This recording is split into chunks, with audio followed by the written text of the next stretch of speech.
How's it going, VOD watchers? You guys know the drill. Timestamps in the description for free coaching sessions. Sorry, I'm a little like, doing stuff. I just was watching or Piggy doing coach scrims for Gosu. I'm running the NA ones next week, so I wanted to get a little. I'm not sure if they're recorded or not. It looked like he was recording, so I think I might have just been able to do that later or watch the VOD, but whatever. Either way, still great knowledge. Learned a lot, which is very nice. I still need to catch up on the other sessions. I know he's teaching a lighting guide tomorrow thing, which I'll watch. Anyway, that's a whole tangent. I have to actually have to make my thing for Saturday. I don't know, the whole tangent. Let me get Twitch up.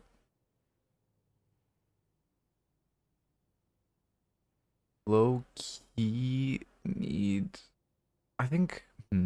I'm just doing for my coaching thing. I'm just doing on coaching scrims on Friday, and then on Saturday, I'm doing a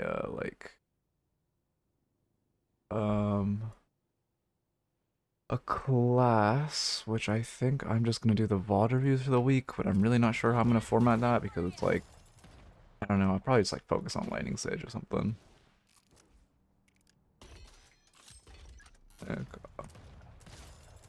Yeah, how big you recorded it? There's a lot of useful stuff. I even learned some stuff about like I'm drawing a blank. Oh, like not being afraid. I've honestly, like myself, always been more afraid to invade. Well, the enemy had like guardian advantage, but he was talking about how there's like still windows too, so I was learning stuff there. How's it going, Miss Midnight? For the Rage Bait Eternus video, it worked. Yeah, yeah, they were. I mean, oh my god, those people are like, the fucking comment section hurts me. I don't understand. It's just like, oh god. I had to reply to a couple of the comments because they just hurt me. Like one of the comments was literally, "I'm a Seeker player and I don't understand how this guy's Eternus." And it's like, you answered your own question. The first half of that sentence is the answer to the second half. Why are you like, what? What is happening? Also, thank you for the follow, Evil Duck. Welcome, welcome. Yeah, Pugs, you had a good Viper and Scrims. I was mostly paying attention to mid lane. It was interesting. I was trying to like just make my own notes and see how close they were to Biggie's, and then I ended up having to just get what I'm looking for.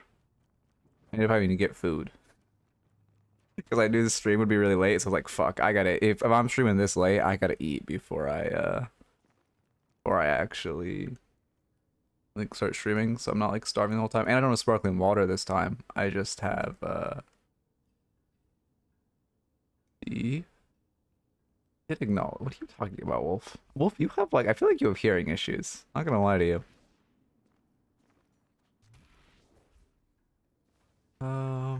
Both of you have like listening problems. I mean, to be fair, there's ads running, so maybe you got ads. But welcome, welcome. I did say hi. Sorry, Sky. Let me get a raffle up.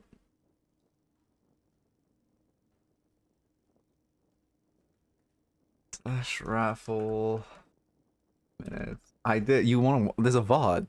Go in the VOD like 15 seconds after you typed. Which raffle? Do I really have to pull up receipts?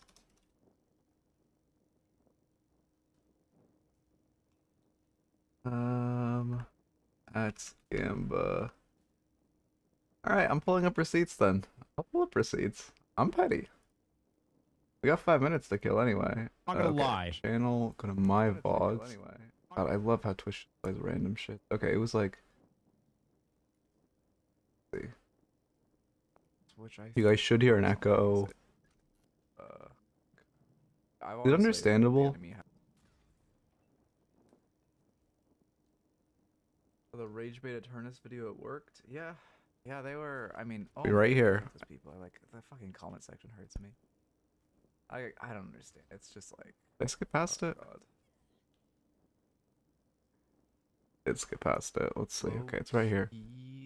All right. Listen, everyone. I'm petty. I'll leave this up. You should be able to hear it. Doing for my coaching thing. I'm just doing on coaching scrims on Friday, and then on Saturday, I'm doing a a Damn, why the fuck do you guys watch this? This is the worst content I ever watched. VOD reviews for the week, but I'm really not sure how I'm gonna format that because it's like, I don't know. I'll probably just like focus on. Okay, I think I skipped too far back now. God, I don't want to skip forward. Damn it. Yeah, how big you recorded it? What are we talking about? I'm getting receipts. That's what we're talking about. This is my VOD from like 5 minutes ago. How long did it wait? Okay, whatever. How did I go back so far? Not being afraid. I honestly like myself. Okay, it was after this tangent, but I can't skip. Invade. Well, the enemy had like guardian advantage, but. By the way, when do you think Pocket should buy Spirit Snatch? 20k or wait? Yeah, right there, right there. You hear that? You hear that? It's like still Windows 2, so I was learning stuff there. How's it going, Miss Midnight? You hear that? I'm not lying. I have receipts. 153 in the VOD. Okay. What are we talking about? Oh, yeah, Spirit Snatch. Whenever the builds say it, normally you buy it like, what, 16k, I want to say? 17k? You only really don't buy it at high elo, because high elo people are like good at reading Pocket. Like your items this match? Yeah, sure, why not? No, actually, you know what? No, it's gonna be Trophy Collector. You sent me your build. It's gonna be Trophy Collector and E-Shift. I'm not even looking. I already know. Lash main from the current... Wait. I'm a Lash main from the start of the game. Due to his current state, I want to try out other characters. How do you go about learning a new character? You basically just run at the enemy for like 10 games. It's not... You just kind of have to limit... There's like a limit testing phase whenever you start a new character. Where you just kind of run at them. It's not really like you just lock him in a lot, you're gonna lose a lot, you run at the enemies, and then eventually once you get good at the micro, you can start focusing on the macro. Also, why didn't... What? I don't know, I don't run Swento's server. I don't even think I have Blacklist on my own server. I'm not like... What do you mean? Is Swento modded me because I raided him once? I don't actually do any work. That's your job. You're the actual mod. You set that up. Actually, also, yeah, speaking of... Can you set it up for my server? If it's not there? I did that? Okay, thank you.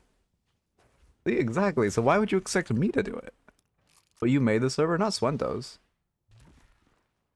I mean, I don't know. I made like... What did I even do for Swento's? I don't think I did anything. I honestly don't think I've done anything besides like... Oh, I made the booing channel. I made the booing channel where we boo him. That's it. Anyway. Raffle scene isn't set up? Oh, wait.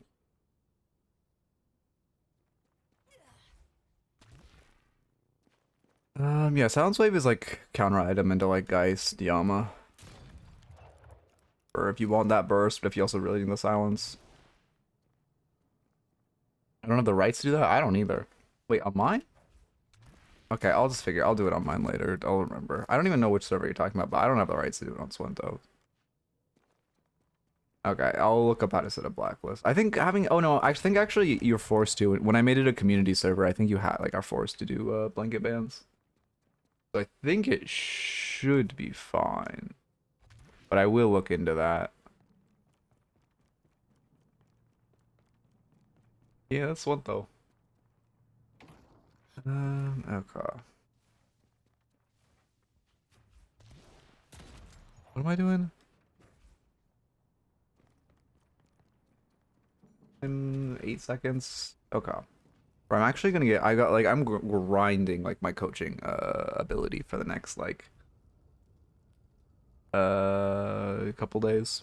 Not for like until Saturday. No, until Friday, because that's what my script coaching is. No, I know what it is, Hi. I know it's just fucking like E-Shift. Here, oh look, but it's just gonna be E-Shift, it's gonna be Scourge, and it's gonna be Trophy Collector. That's all it's gonna be. You're gonna be on page. Oh, actually didn't. Okay, this looks normal. I mean, aside from Trophy Collector, actually everything looks fine. I'm surprised. Yeah, wait, why are you complaining about your items? You actually built like a human being, aside from Trophy Collector. Which again, to be fair, as much as I flame Trophy Collector, Paige is the only character where if you build on her, I won't actively report you if you're on my team. Every other character I'll report you if you buy it, but Paige, I wouldn't say there's validity in buying it. I still... think it's bad. Why are you a phantom player in an emissary lobby? Is this the wrong match ID? I think this is the wrong. No, this isn't the wrong match ID. I thought you just report pages by default. Well, yeah, but that's for a different reason. Trophy on Mo is good. Okay, I still hate Trophy though. I still think Trophy's a bad item. Like, I guess fundamentally with their kit, in the same way with Doorman kit, like yes, it makes sense. However, I just you know I'm not just type Trophy Collector if you want to see that the TLDR. I'm not even. We're not having this conversation for the 30th time this week. But yeah, also I think Trophy's, like, one reason again I don't actually think Trophy's griefing on Paige is that she's so brain dead, you just, it's like better if you just run at them and don't think, because that's kind of how you have to play a Paige. Wait, you ban him? Or does it just say that? Oh, you banned the wrong person. Oh no.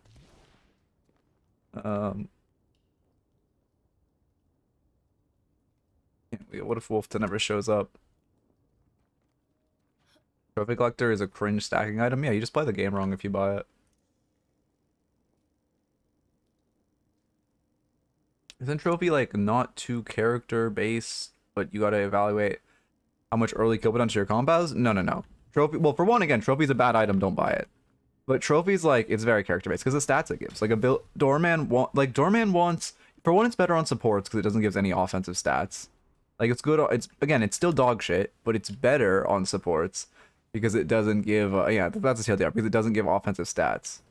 But for two on a character like Doorman who loves sprint speed and ability range, it's like, there's validity, again, if the item wasn't Trophy Collector. It didn't teach you to play the game wrong. But again, all this doesn't matter in the fact that, like, I will never, again, even if that item gave 3.2k souls a stack, I still wouldn't want people buying it. Like, I'm not even saying that sarcastically. It just, you don't, if you're learning the game, you just shouldn't buy it because it teaches you to play the game incorrectly, and you're just hindering your own growth if you're buying it.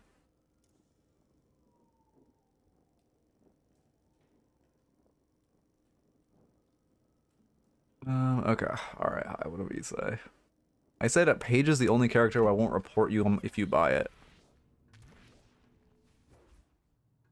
No, like, genuinely never leave farm for carries in solo queue. Your carries aren't good enough. Unless you're a Turnus 5 or higher, don't leave farm for your carries. They just aren't good enough. They aren't going to farm efficiently enough. They aren't going to utilize the farm in solo queue. You want to play selfishly, even if you're a support. So you report Jonas? 1000%. 1000%. Yeah, Wolfton is a good name.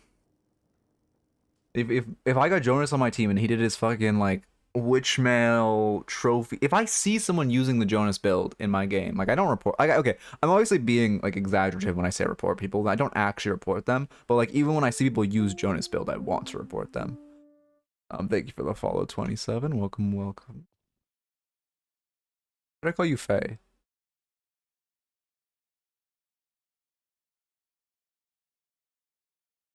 Let's see.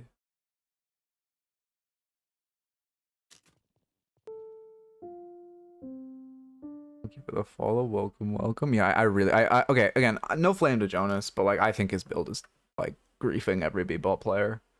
Like, the build, like, you force rush Trophy Collector. Witchmail isn't bad, but it's, like, a situational item. Like, all these b-ups are just, because it's in cores, all the b-ups forced by it. It's just, I don't know.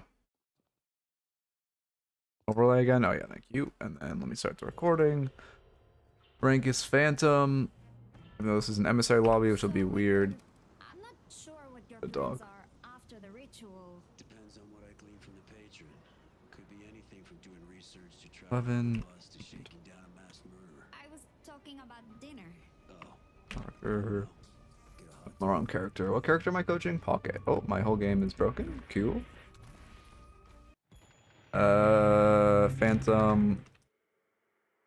Pocket. Oh yeah, I mean also the fact that you're fucking green bop. Again, I'm not even going in though. I just don't. The TLD is I don't like the Jonas build at all, and I think it's griefing solo queue. But like, you know.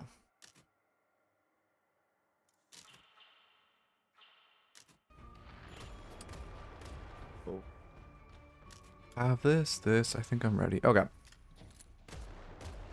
Are you gonna use your cloak? That's a really bad cloak.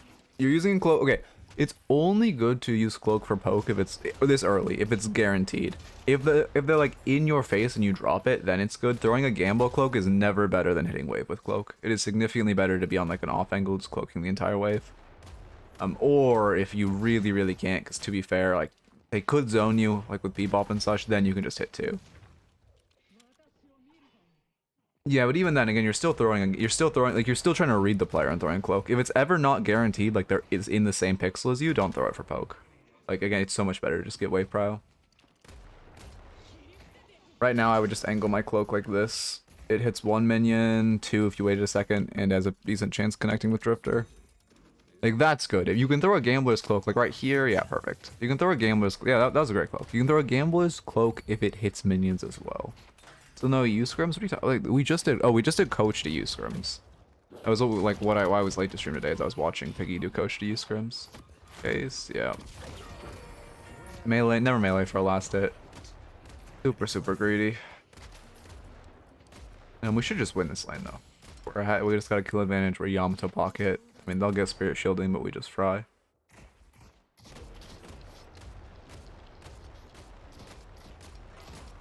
If you want well, you aren't even in EU. Why do you care if there's EU scrims? You got your NA scrim like yesterday.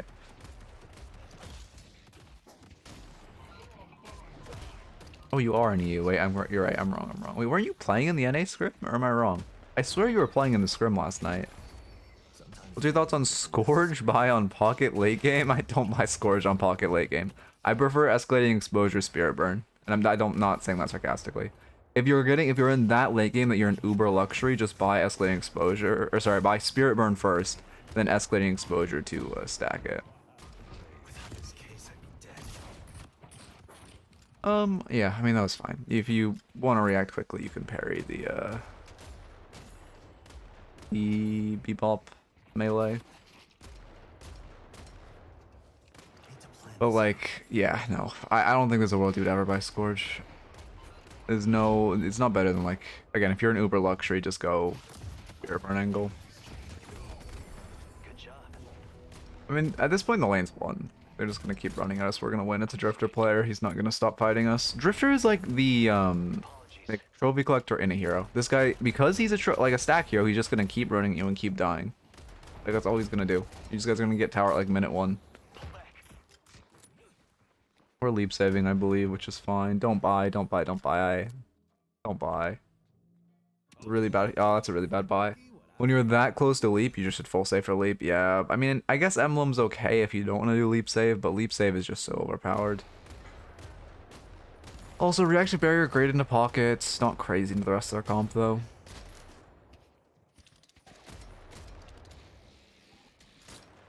How do I check win rate for specific items? Stat Locker has them. If you go to Stat Locker and you go to the items tab, you can look at items win rates. Oh, like my personal? I don't know if that's a thing. I don't think there's a way to look at that. Yeah, and we got a ton of stacks off Raj and go for the ult. That's great.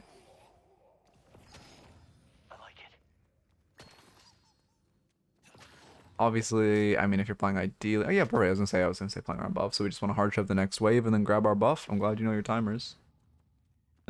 Been typing it is great. Right here, you should just cloak. So good. Like, right here, also, especially important to cloak the whole wave, so you can get a guaranteed wave prow for your buffs. Getting wave prow is so huge, pre-buffs. I mean, in general, but especially pre-buffs.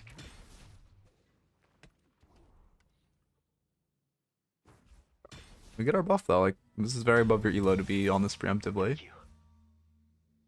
I know rushing Maj was better, but I prefer going for a bit of tempo with Emblem. I mean, yeah, but is Bebop, if Bebop's going gun, it's even worse. Yeah, Bebop is going gun, so you're not getting any value out of the resistance, and like the CDR is cool, Spirit Power is cool, but like it's not even really the angle.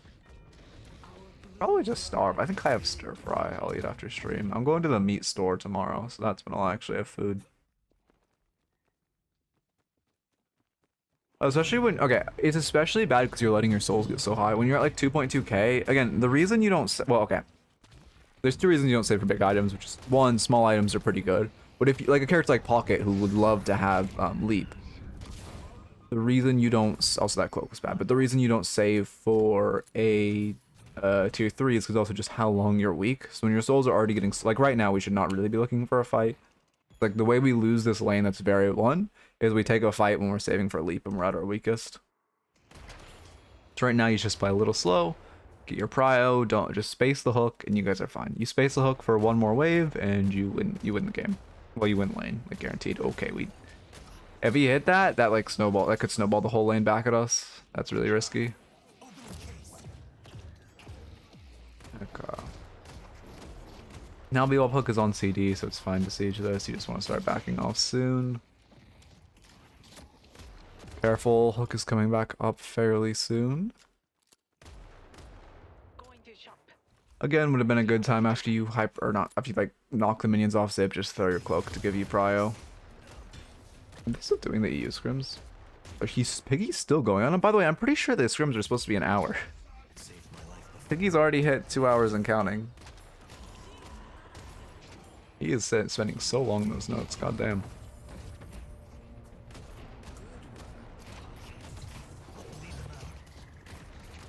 I mean, yeah.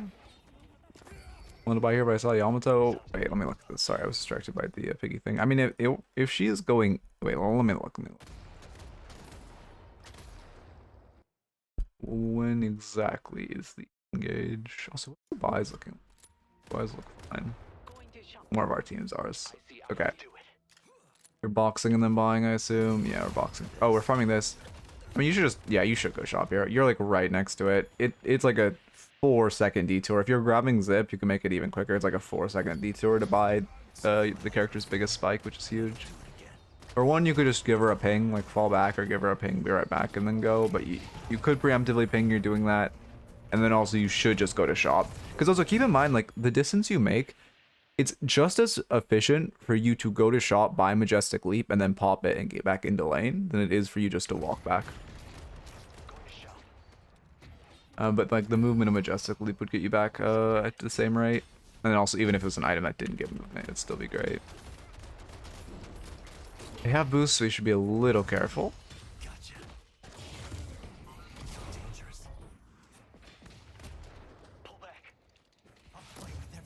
Again, we're sitting on a ton of souls. We're lucky. This is your Yamato doing this, but it's way too ego. You're sitting on a huge spike and your Yamato's 1.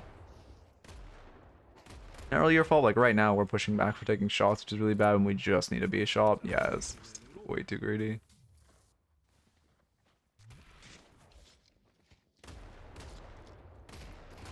Okay. And we're about to hit 8 minutes. We're in a very dominant position in lane, so that should translate to us stealing Sinners if we're playing textbook. Also, because our mid lane's broken, we should be scary. They don't have crazy scary roam, but I mean mid lane could potentially roam here, so we should be a little aware of that. Yeah, right now I just hard shove the wave and then go for Leaping is good, but I just hard shove the wave and then go for what I'm looking for. Go for the Sinners, like with your Yama. Inarumi. We farm our own, which is better than nothing, but not better than stealing theirs, and we definitely have the window too. Yeah, this is bad. I mean, you should try to steal, but now we're stealing while waves are meeting, which is really bad. And your Yamato is like really far from you. I mean, Drifter's about to hear you. If they hear you and just go on you, it's really bad. Especially because you just farmed yours, which means the bag that you're coming to hit the Sinners with is so big. I'm visiting family for 2 weeks. It's been great, but I'm itching to play so bad. It's the next best thing. Thank you. I appreciate it. Yeah, I feel that though. Like when you go out of town and then you're at the end, you're like having fun on a vacation, but you're at the end and it's like, fuck, I just want to play my game. Whatever you're addicted to. Hey, look at this. Oh, it was the roam I was talking about before. We hit an ult. Oh, we're drift. Okay, we're drifter blinded. That makes sense. We should just backfight all. We hit our ult, but as a 400 HP pocket, it's really risky to re-engage. Didn't realize Leap was online. That's a fine re-engage, because Leap gives a very fair and balanced 270 HP barrier. Almost doubling your health, because, you know, we love Leap. This is an overchase though. Should not be chasing into this walker. That's an extreme overchase. Pull back.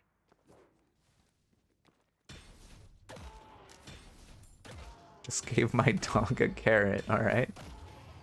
My dog likes milk, actually. I feel like he's a cat. He loves milk. Also, okay, you get your leap off. Yeah, it's... I mean, again, I like you stealing their sinners, but it's just so risky when you're this low. Especially because we're starting stealing that sinners with a bag. We're just always sitting on so many souls and risking so much. You're rushing Spirit Snatch early. That's fine. I mean, I'd prefer Cultist and then Snatch, but I mean, I think you're going to skip Cultist, which is kind of objectively worse because Cultist is overpowered. Yeah, actually, I would just go Cultist here. I talked myself into wishing you had gone Cultist because it's just so overpowered. Bebop's missing. I heard they were good for their teeth and breath. Interesting, interesting.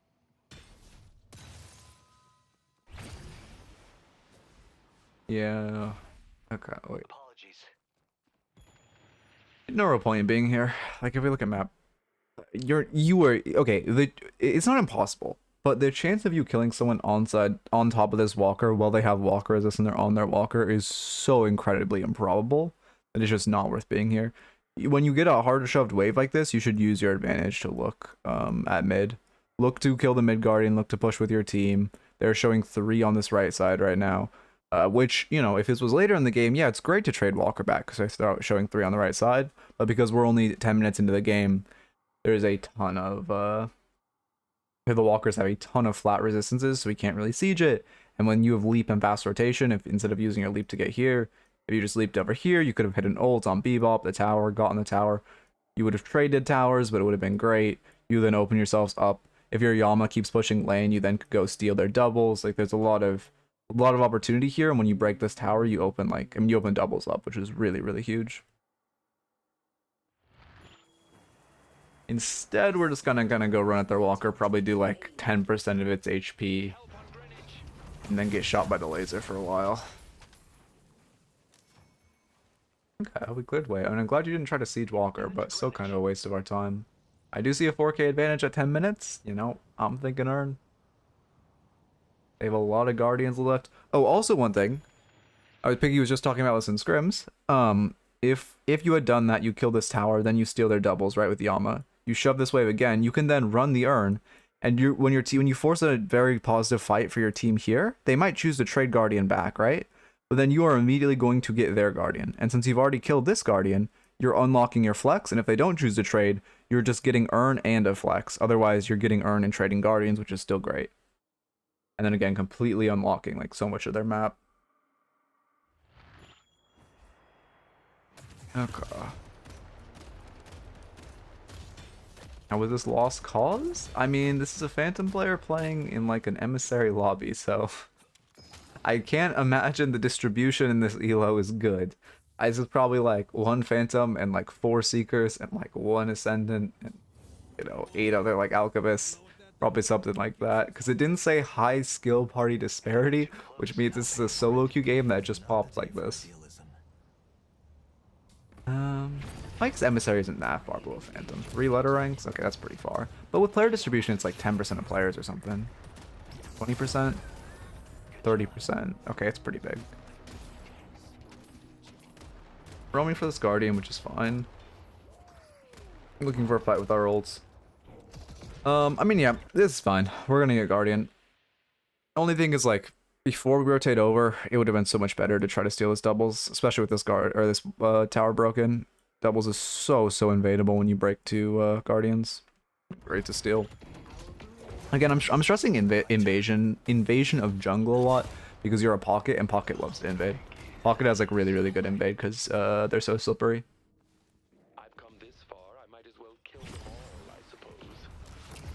You should have Majestic leaped under tower and parried it. Would have been a lot better.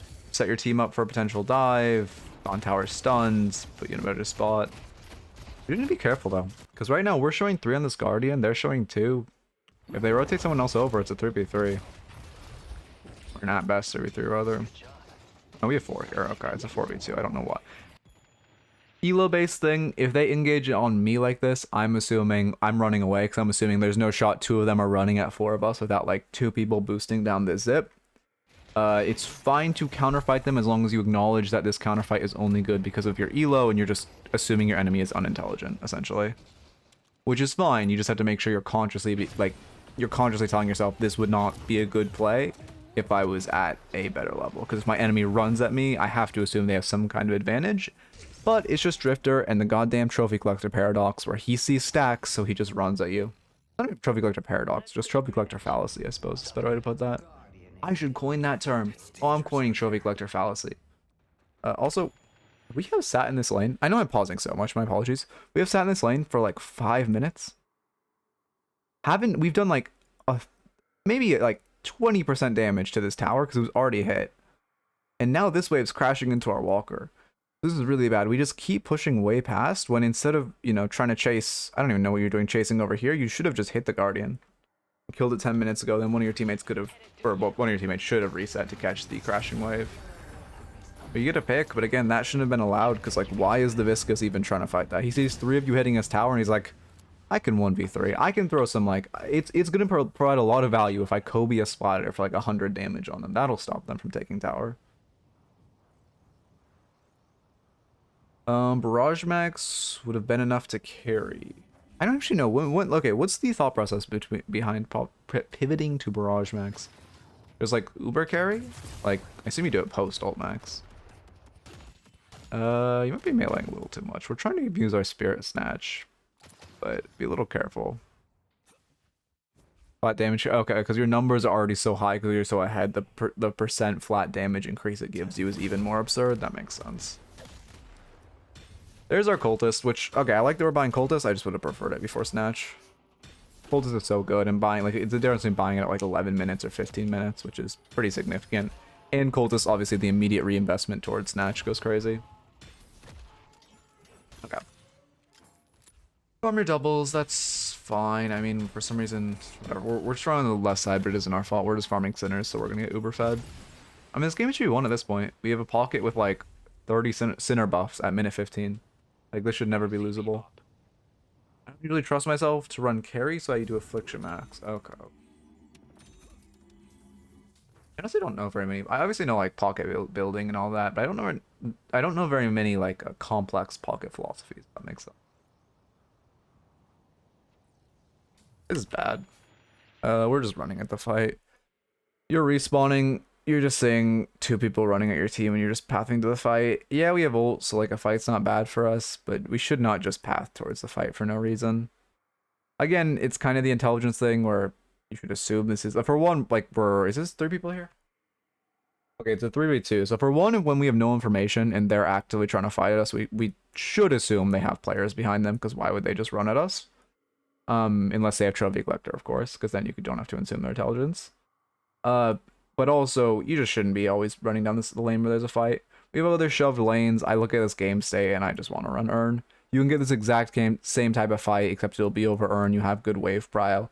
In lieu of that, I would just come down mid and use our extreme wave prio to try to steal some of this jungle. Again, very much stressing invid, but it is so important, especially when you're like a Pocket, a Doorman, insert other slippery character. Who else is good at invading? Why can't I think of any off the top of the dome? Ivy's good at invading because of ult. Holiday's decent because the bounce pads are very, very good for running. If you know Drifter lineups, Drifter can actually be good even though he like shouldn't be. We're running at we're like walker diving them 2k souls up with no information. We have to be fair, we can assume they have to pull 1 to each of these lanes. We see Victor now showing up and we can assume because McGinnis rotated over, someone has to catch this Holiday lane. But when we have no information like this, there should just be 4 on this walker. And this should be a bad dive. Also, last hitting with the melee is really bad habit that you just don't want to get in, and especially not while you're under walker, because if he parried you there, you just get ball holid, no counterplay. They need to stay out of my way if they don't want to be hurt. Now we should just leave. I think you're waiting for your leaf cooldown, but we could have just left by this point. Instead, we have just wasted like 30 seconds where we could have been farming. This is a terrible engage. You're engaging on 3 of them. We saw 3 of them here. You're engaging behind their walker. Yeah, you were waiting on leap, but we're engaging behind their walker, yeah. I mean, you could have just left though, even without leap. Like, you're a Pocket. You could just, like, you can just walk out. You can come out this way, come over here, just walk out. If anyone chases, little vent tech, you hit this vent, you double jump, You can do it a couple ways. I normally double jump, wall bounce, and then if you do it well, you can melee and mantle this. If you don't, you can just air dash and mantle this. You can walk out like that. A decent route out. If, like, worst case, 'cause it's hard for them to chase, and you just stay on top of the roof. Anyway. But we could have just left is the point, and we just walked out. Even without our leap up. Most of my consistent issue is greeting kills because I find it really funny, but it's kind of my bane. I see. We don't have much information on this fight. We have one negative wave, one neutral wave, like no information. Melee is really bad. Never heavy melee on pocket. This is a bad overchase. The initial engage is like not great, but it's okay. This is a really bad overchase. We have no information. They should have someone rotating over because we haven't seen anyone. And now we're continuing to chase like into their base. Also, yeah, you never heavy melee on pocket because if you ever get parried, you just die insta. You only light melee for Spirit Snatch. I have not been running down notes. Okay. Catching up on some notes. Why? Alright. Why? Alright. Anyone else? There's some interesting things, but nothing... Okay, nothing mind-numbing at least, aside from the... Okay, well, your IV has Boundless. Okay, whatever, it doesn't... No, Tank Buster on Yamato isn't bad, but Tank Buster at 17 minutes is bad. You never want to buy Tank Buster to pre-22 minutes. It just doesn't, because it gives max HP damage, it just doesn't provide enough value until it's, well, I shouldn't say never. If they're like 3 tanks, you can buy it at like 20 minutes. But the vast majority of games, you don't want to buy it before 22 minutes, because it's just not providing enough value. Because the more HP the enemy has, the more value.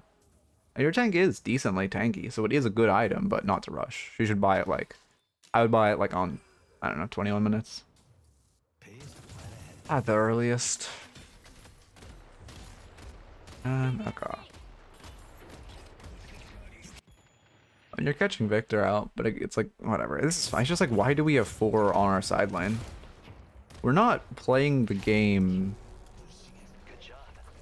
correctly, I suppose is the best way to put it. Also, you could have just cased Victor ult there. That's what I'd do. Staying in his face is good. You can case, instantly melee him, get your Spirit Snatch procced on him. He shouldn't have 2 maxed. Okay, he maxed 2 first. Interesting.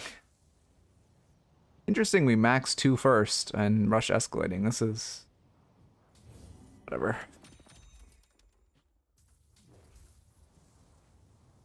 Again, I mean, same thing. Why are we coming down this rope? Our Doorman's gonna catch this wave. There's a wave crashing into our mid-walker. We have a really big issue of just pathing to fights without thinking. Pause when I'm doing that in that situation. I want to get a new scene. I've been thinking, again, I want to get more like scenes like that look like, because I don't edit my videos. I want it to be like live edits. But I don't know what else to have. I was thinking I would have, when I'm like in lobby or whatever, have one of those that cuts to like a static map that I can draw on. But I couldn't think of much else. But I would love to have more things that look like live editing, but I just don't know how. Sorry, I do know how, I just don't have good ideas. So if you have any ideas, let me know. Silence Wave next. I mean, what do they have? They have oh no, we don't have Yamato. Silence Wave is like not that crazy on pocket this game. It's not bad. It's good into Victor, but it's not that good. And you're buying it on top of Spirit Snatch, which generally, because resistant shred stacks multiplicatively, you don't want to build too much of it. I appreciate it, Rocks. But I just like, I don't know, I really like, you know, I just don't, I don't know, a whole different tangent, but I like making, I don't know, I just hate editing. TLDR. So I think I could do to actually make stuff feel, it is better. When you're getting so much farm on yourself, which is great. The issue is like, none of this farm is coming from the enemy's jungle. All the farm we've gotten is from our own jungle, which is good, we're getting very fed. But as a pocket, who should be trying to invade, is not great. Now they're running Urn, which is, I mean, neutral fight. It's good that they're running Urn, but we'll see who it plays out for. You get a pick before Urn, which is good. They should start running it now. Why is he continuing to run it? Okay. What do I see on this map? I would just push Walker at this point. Thank you for the follow, Tarbo. I would just push Walker at this point. We know Drifter was running Urn. We see Ivy fighting someone because Ivy's choosing to fight. We can assume she has a teammate nearby, so we already have a general idea of where 3 are. At most, we know where 2 are. Or sorry, at least we know where 2 are, and they have 1 dead. So worst case, 3 of them show on Walker, and we just back off. But I would just push this Walker. It's like, you guys really aren't going to be able to do much backing off. Yeah, we picked 2 of them now. Drifter's running Urn still for some reason. Yeah, only 1 showed up on that Walker. Bebop's scary, but you could have taken like half its HP.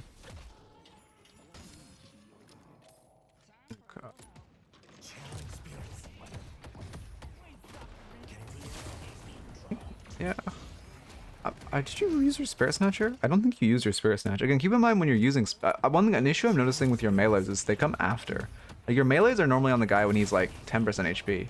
Okay, we tried, we just missed. Okay, that's fine. But more of a micro misplay of missing the melee. Uh-oh.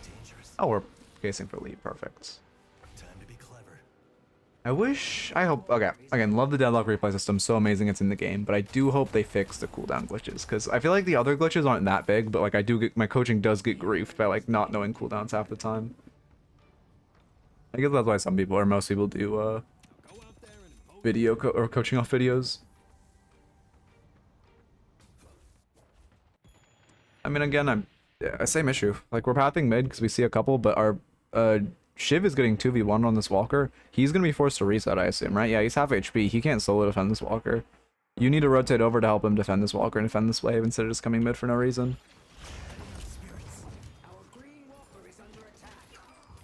I don't think I should go in 2 times speed. I think 1.5 is good. 2 times it looks like disconcerting to me. It's too fast. What do you guys think?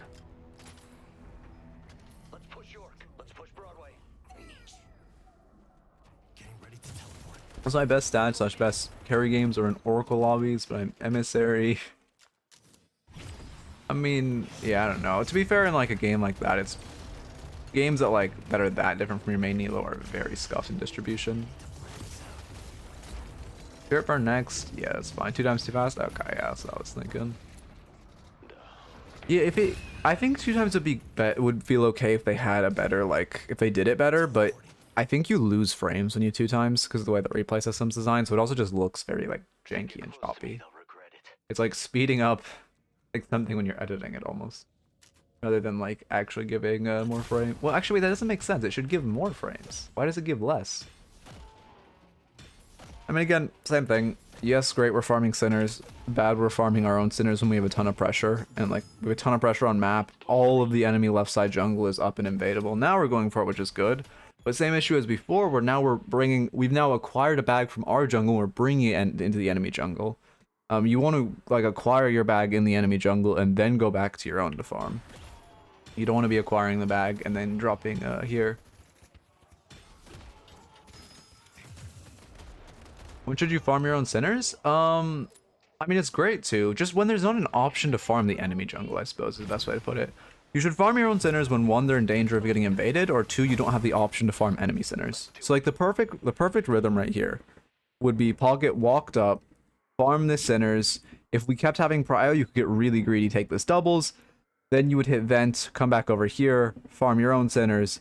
Then you could go to the secret shop, buy, and then kind of like, you know, shove this waves again, try to steal this, play it by ear. Like a rhythm like that, where you're prioritizing the enemy jungle, taking the enemy jungle.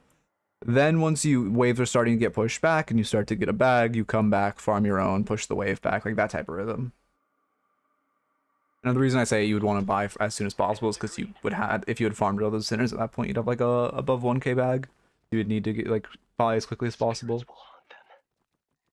I find I play better when my teammates are actually able to understand macro. That's definitely a thing. Where like it's also something that I've experienced with coaching. Where like I'll coach a really low level player, and it's like I have an easier time coaching an Ascendant level player than like a I don't know, Seeker simple, like an Alchemist level player. Because like there's a certain point where the game is being played so fundamentally incorrectly, it's hard to even say what someone's role is besides just like get your micro good enough you can just carry your way out of this. I mean, it's a classic mistake, fighting in front of wave. You don't want to fight in front of wave. Yeah, we're also 1v1ing in front of wave. Ivy's gonna pull up. Yeah, I mean, this was destined to be a death from the start.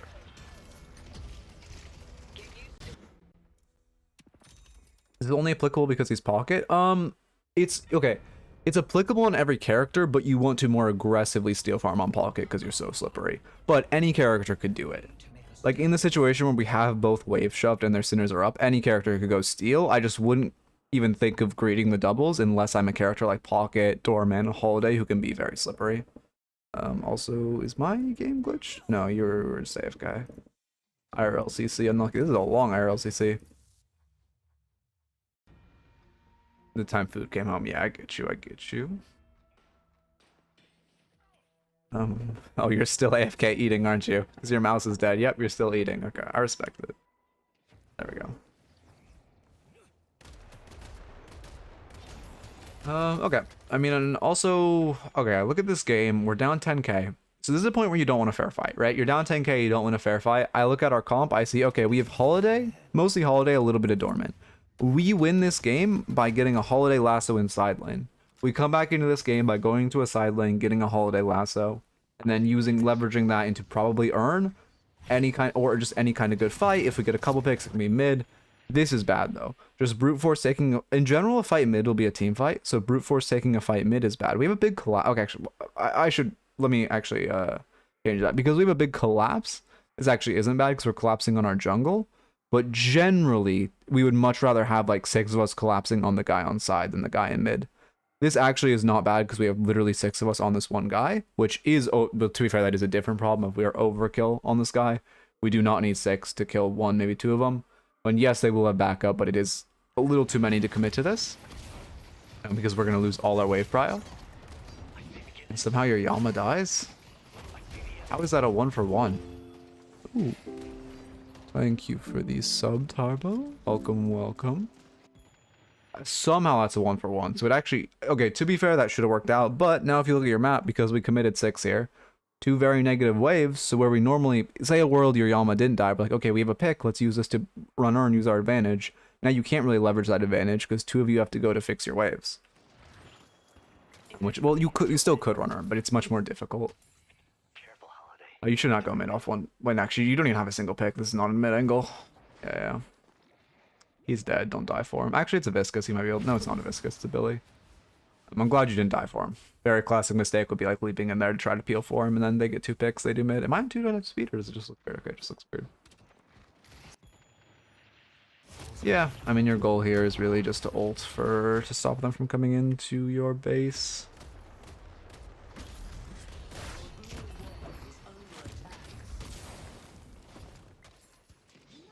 I mean, they should do earn. We're lucky they're not. Don't want to look for a fight. We're still dead 1. This is a terrible... We're taking a team fight. We'll dead 1 really bad. Again, you really just want to look on a side lane at this point in the game. Ults. Let's see. I mean, you could have greeted the damage by popping out of your case before you teleported. Yes, there is a like 0.1% chance that B-Up could have like pixel perfect hooked you out of the case pop before you TP'd, but it's so unlikely. I wouldn't even think about it. Also, wait, I didn't really even realize how late Transcendent cooldown is coming out. We have so many items that benefit from it. Cold Front, Leap, Snatch, Cultist is huge with it. Silence Wave, also good. Spirit Burn, obviously huge. I would buy Transcendent much sooner. Probably like instead of Silence Wave.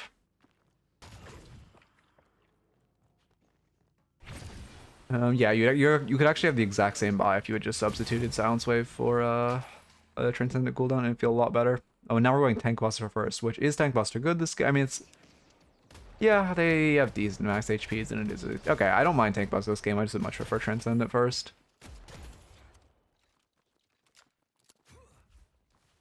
Again, same mistake. 4 mid for no reason. Yeah, we're just gonna go take a team fight on their mid walk. This is terrible. We're down 11k taking a brute force team fight on their mid walker. Yeah, I mean, no shit, this goes poorly.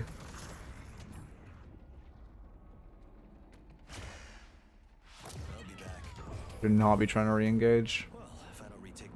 We're dead 3. Well, they're up 2. Like, we should just run away. They're gonna do mid off this.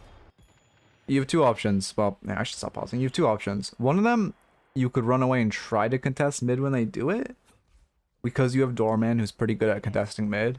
Second option, you just run away. One of you holds the Arn in your base, and you just let them do mid. Doorman's actually really good at contesting mid. This is terrible. This is not an option though. Going in and dying mid for fun and giving them a mid boss is definitely not the play. Because now when I skip a minute, they should have rejuve, right? Oh, they actually do. I fully expected me to skip there, and them not to have actually done it, and to have wasted their advantage. But yeah, I mean, we could have just contested that mid with Doorman and like Pocket and Yama.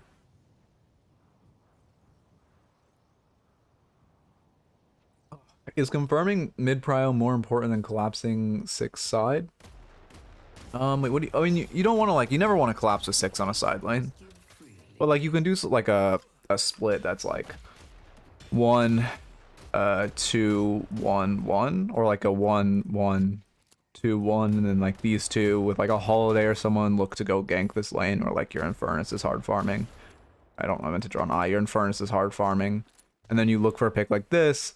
You have 3 in this lane. If you really need, this player can rotate over on prio, and then the side lane player can pick up mid. If you really, really need. Okay.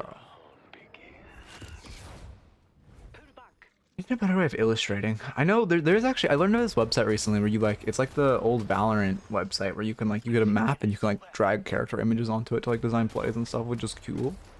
I feel like that'd be useful here. I mean, this is not, your Shiv's just dying for fun. Just don't die with him. Yeah, we call full back. We watch him die. That's great. Why did Yamato buy escalating?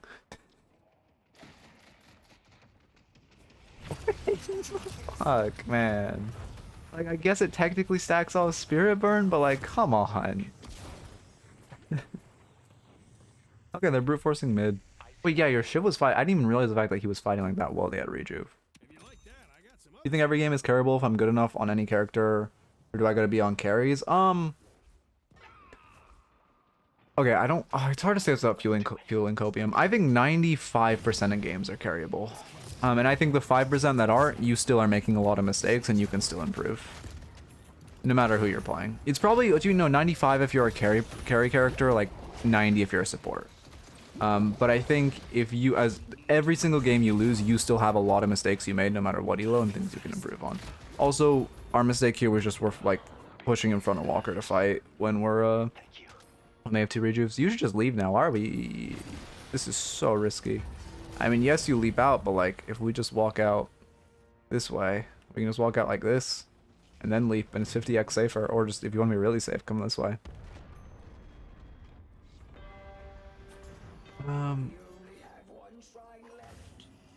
Wait, I should just have Torrent Pulse too. I mean, I don't believe in the escalating on Yamato. I'm not a Yamato player, but that just seems so grief.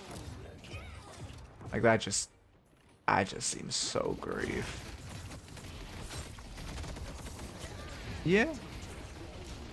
I mean, we're just gonna... Yes, you died quick. We're also just kind of jumping into him for no reason. What did our damage look like? Just Fed Drifter? Yeah, Fed Drifter. Yeah. We are just kind of jumping into him while we're dead too. Oh, it's game. Okay. Well, we mostly lost that game off all of our brute force fights mid. That was the real throw, was when you're behind. Again, when you're behind, you want to look for picks on side lane and not brute force fights mid. We're just trying to farm a good review game, but everyone just ran it down and died every game. Yeah. Yeah, I feel that.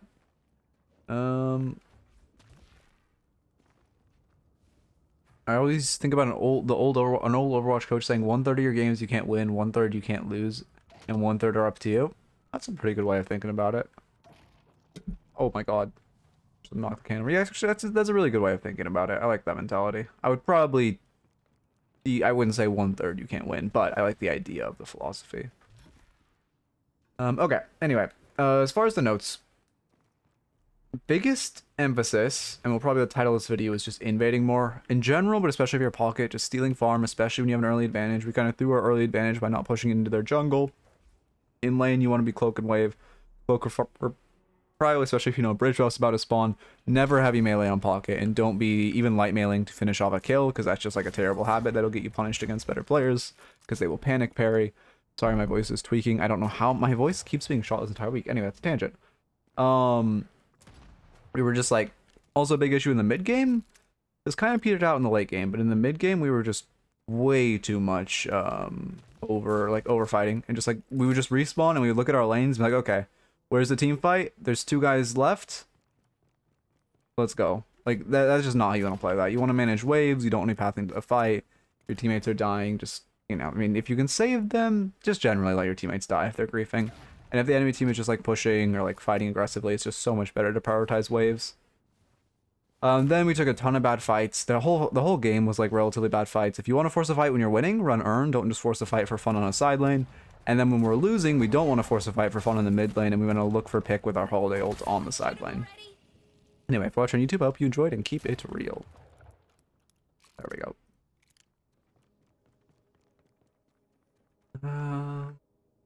Alright, next raffle.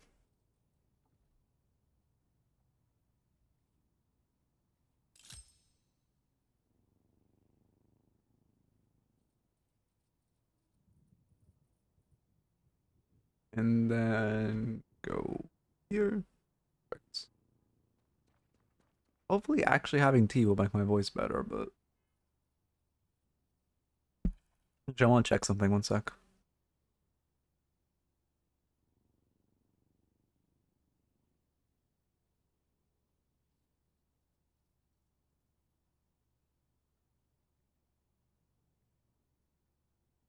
Okay. Sorry, just looking at something. Oh, also, you can't, if you were thinking of submitting the, well, for one, don't submit the scrim matches, because in general, I'm trying to coach you for solo queue. I do normally put honey in my tea, but this is in Arizona, so I don't really, this one's less, controlled by me. But also, they didn't toggle the setting for scrim, for, like, the scrim being public. Ginger turmeric tea plus honey is a throat cure. Yeah, I need more tea. More honey. We're up 10k and we lost? Oh, we were up 10k when we lost. Oh, I see. That is a banger review game. I mean, I kind of have to do like the in order, but you can watch the VOD if you win. I'm eventually going to require people to be here for their raffles, but like, I probably need to do that soon, actually. I just haven't. I keep putting it off. Okay.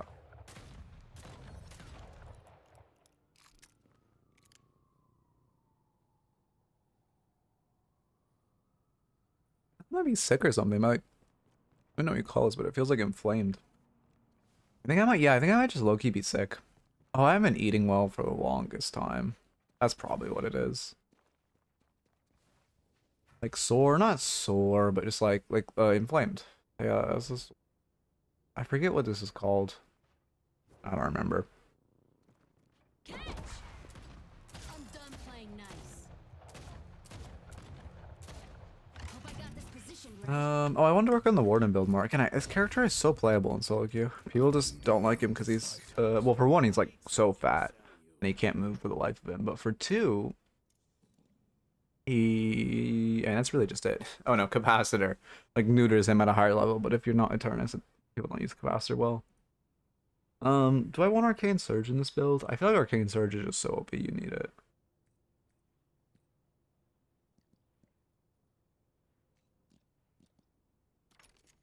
Resto shot feels fine on Warden. Does capacitor also kill Wraith? It stops her it stops Wraith TP. Because I know when I'm sick, the moment I try to swallow it, water hurts. Oh yeah, no, I hate that kind of like throat sickness. Oh my god, it's awful when you like it hurts to swallow. That's like actually like that's like an F tier sickness. It feels so miserable every time. Like, oh my god, I've had such bad ones. Like every time you swallow, it feels like there's like knives on your throat. I'm so glad I'm an adult. I never understand people who are like, oh, being a kid was so nice. I miss being a kid. You had no responsibilities. It's like, when I was a kid, I got some of the worst diseases known to man, was constantly sick, was forced to do pointless fucking jump through hoop tasks for the entirety of my school time. Couldn't even control what I could fucking eat. And like had a bedtime. I don't miss that. Now I can like stay up till like fucking 2 a.m. in the morning and like not even eat a meal and wake up and feel like bad, but at least I'm not sick because I like a kid coughed on me. I don't have like fucking meningitis because like someone like I don't even know how you get meningitis, but you get the idea.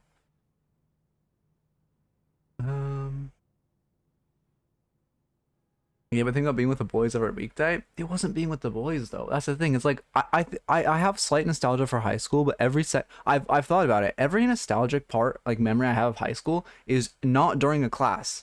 Every single nostalgic memory I have is during a passing period or during lunch or after school. I don't have a single nostalgic memory that actually happened during a class. It is all just me hanging out with my friends or making jokes with my friends in the times in between or away from class. Also, yeah, anyway. That's a whole different tangent. I feel like you just need Mark Magon's character. I didn't like his base gun damage is so absurd. And plus you're already building spirit. Okay. I almost don't want to go Lighting Scroll. Lighting Scroll is really OP. Lighting Scroll is so OP on this character though. It's so OP. You need it.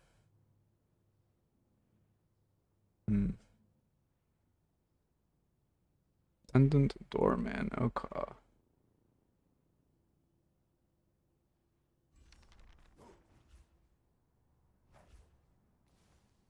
have to run all the numbers for Warden. I kind of want to grind this game again. I'm feeling the itch to like get back on a Deadlock arc. Because I really do love this game. It just feels so stale right now. Okay, come to this scene. Check the message I got, making sure I'm not leaking.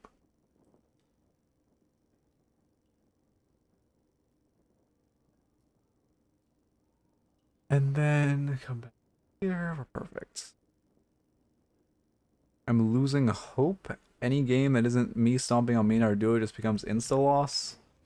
Yeah. Again, that's why I like in solo queue. I think a character people like always gas up M1s as like the best way to climb. But I think one of the best ways to climb in solo queue is just playing a character with early impact. If you can consistently win your lane and translate that into another winning lane or two, and like before you're like Eternus, it's so OP.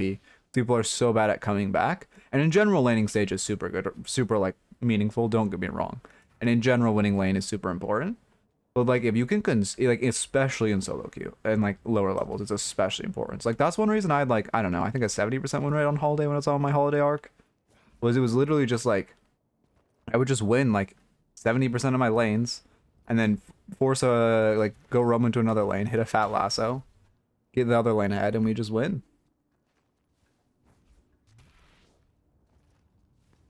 You gotta get on my genius strategy. If you lose lane, you just accept the L and lose as slowly as possible. I mean, yeah, no, that's actually like how you do it. That's like how you like actually how you play when you're behind. You just buy monster rounds, buy defensive items, play safe, clear wave, just keep your tower alive as long as possible and hope when you either get a roam or you just stop the enemies from roaming.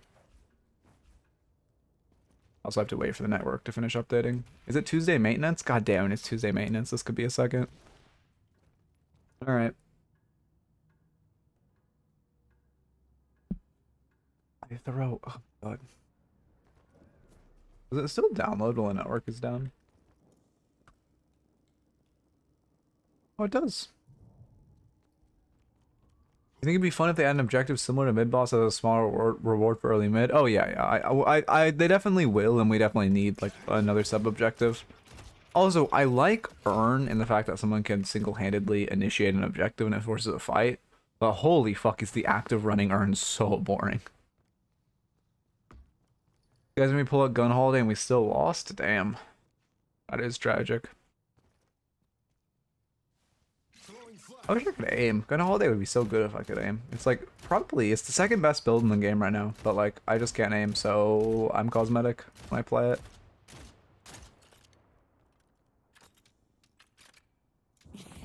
Yeah, I'm a working partner. Okay. Pick me. You split shots, you don't have to aim. How does split shot Holiday work? I know it's broken on like half the characters in the roster. I assume it works normally, but you never know. Wait, can my alt fires proc crack shot? They can. That's interesting. That's really interesting, actually. No, it would never be useful, but it's interesting. Because, like, if you go on Bebop, and I buy split shot, and I use it, This is Bebop split shot. It's pretty fun. The like little like sleepy little like I don't know, goblin looking guy. Should I just get Kovacs? Kovacs is a really good aim trainer. I think it's if you aim labs is fine, but Kovacs is significantly better than aim labs. I'm not gonna lie. Like aim labs is a free product. I'll save skin anyway. I'd also just much rather play for like not even just a better project, but like the fact that Kovacs is just a paid experience. Like doesn't have all these like ratty, oh buy this skin, do all buy this shit. Fucking look at like whatever, that type of thing. Split shot Abrams is disgusting. Okay, wait, I gotta try this before I start the raffle.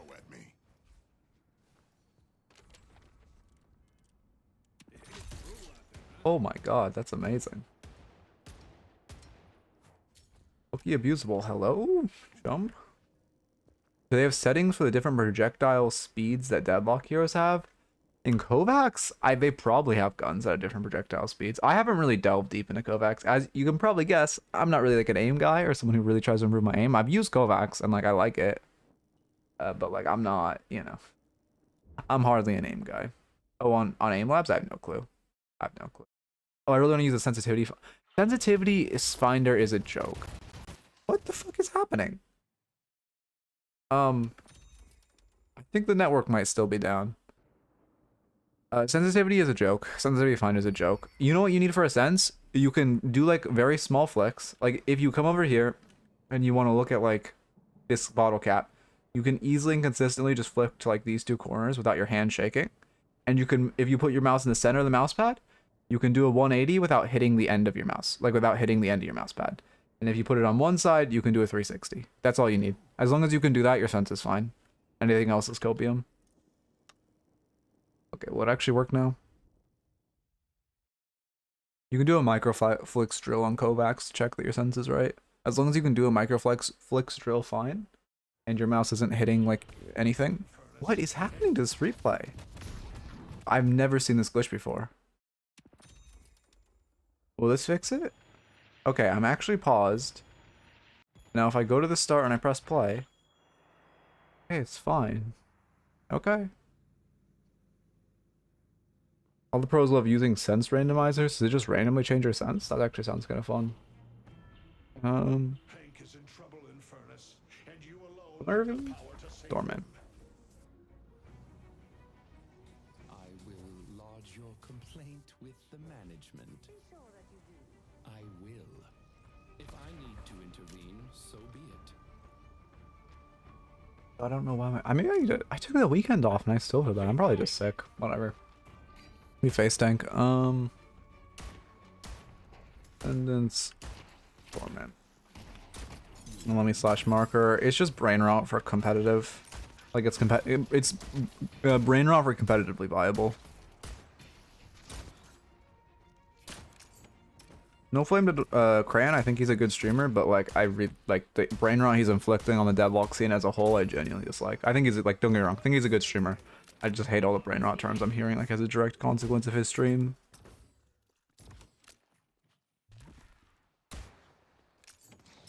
Okay. I mean, again, it's classic. We play into Page. The whole lane revolves around Page Barrier because it's so fucking overpowered. But it's, the second this Page is stupid and wastes it, like she inevitably will, we just commit to a fight, we kill, we're happy. Okay. How do you deal with a Page Coven lane? I mean, you shouldn't. That should be easy. You just, I mean, you play around Page Barrier and like you kill him. Kelvin isn't really that good with that. I mean, I guess Gun Kelvin, but like Kelvin isn't that crazy with Page Barrier, and it's kind of just like a double support lane. But you should just be able to win. Yeah, you can't kill them once Kelvin gets tier 2 Nate, but like you can't die to them either. Oh. Fortunate cart whiff. Have we used our bell yet? Oh my god, yes we have.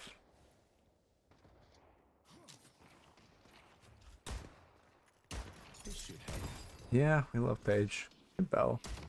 Headshot booster start, that's good. Obviously, Doorman got the reduced crit multiplier, but his headshot booster is not affected by that, so it's still Like, you know, pretty much always started on him.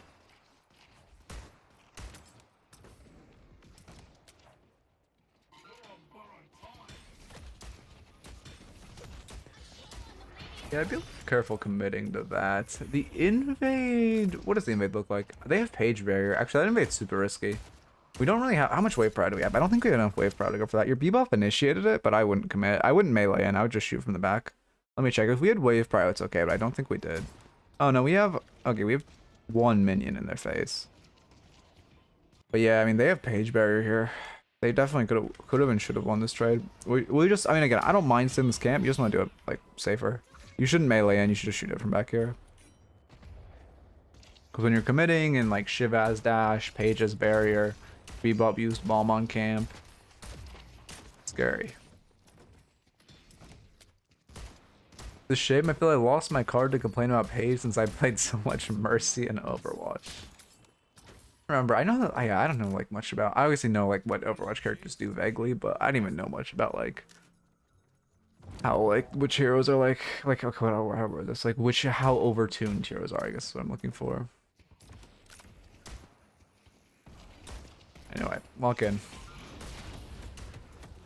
We're sitting in the PK fire for a little too long. Is it a PK fire page? I felt like one. No, it's just page base. Oh. Yeah, no zero spirit either. Weird. They're going insane. Unfortunately, we miss our headshot booster proc. Does die to the cam? Oh, bloodletting. Yeah, of course. That makes sense. I always am so confused when Shivs die to bloodletting. I don't know how I always forget it exists, but there's so many times I'll kill a Shiv to bloodletting and be like, what happened? Yeah, they don't have boost yet, so we can really push this advantage.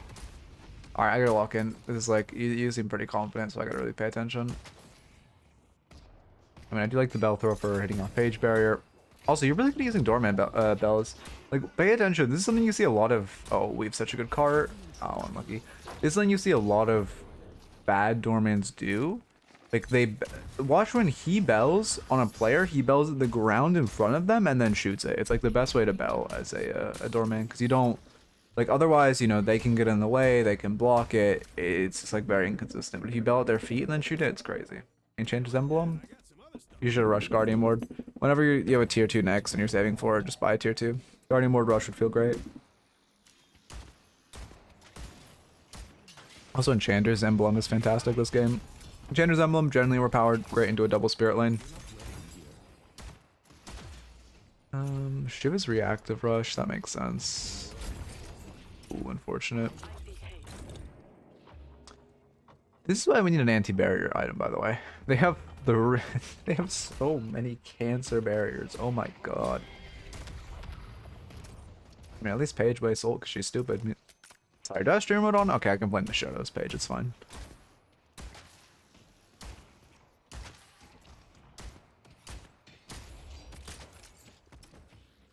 Let me start getting some notes.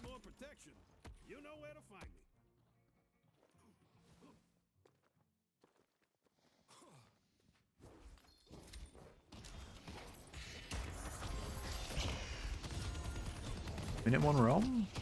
Off a lane we broke. Interesting. Oh, I wouldn't expect that either. I mean, I guess I wasn't paying attention to the fact that our mid lane was broken, but... Oh, Paradox is counter rotating. Okay, I mean, that's... Okay, this is fine. It's good that you're resetting here.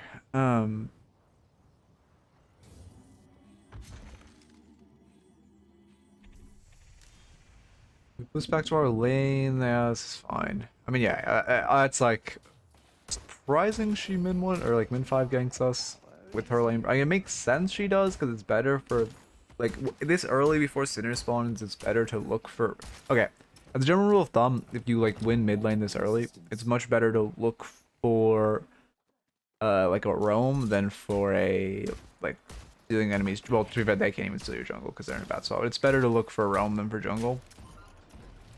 Because, you know, once Sinners spawn, you can invade Sinners, but before that, doesn't provide a crazy amount of value, but them roaming into the shoved losing lane is pretty surprising.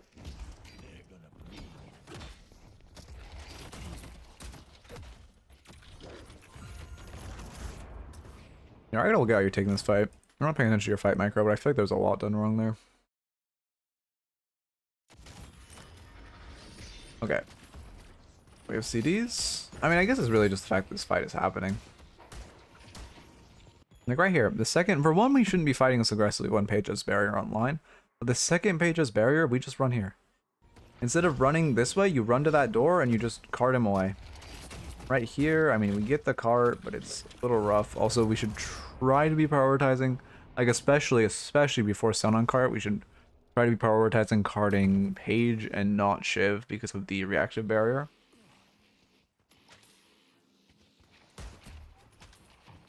Wait, did Overwatch 2 really commit to that? I thought they would just walk it back. As someone who hasn't even like looked at anyone play the game in like over 4 years? They really 3 years. Did they really commit to it being a 5v5? Not just walk it back? They walked back. They just walk. Okay, no, it's a whole different thing. But it's crazy how like the devs for that game need like I don't even not the devs. It's more the execs, but they need like to lose their jobs at the least.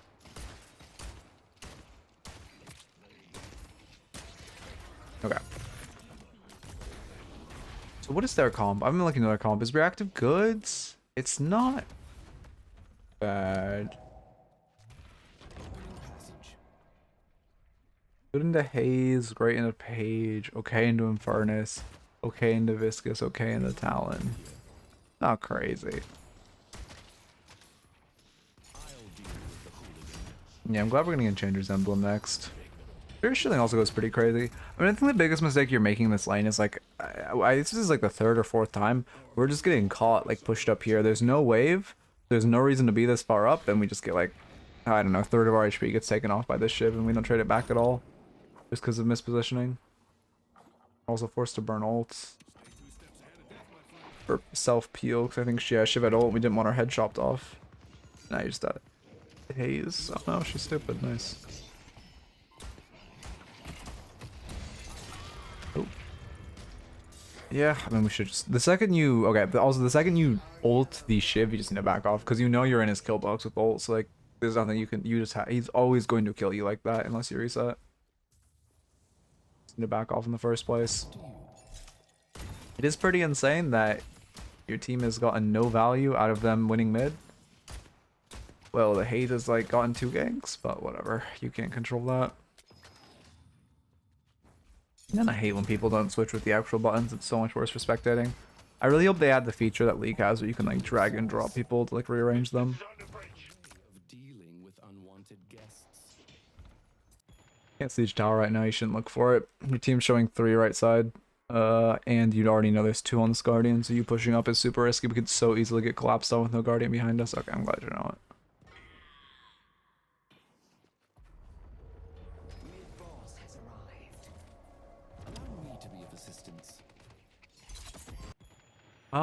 I mean, this is good, but it shouldn't be you and Yamato roaming. Because they're just gonna, I mean, I guess your Paradox can pick up wave, but it's so long for both of you to be roaming. You're using a lot of farm on yourselves. Which again, not really your mistake, and it's more this Paradox and whoever else was mid laning with her.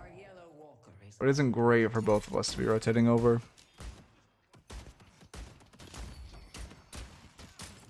Also, we have to fight this urn. Very neutral urn. We cannot let it be cashed for free. You want to get proud mids.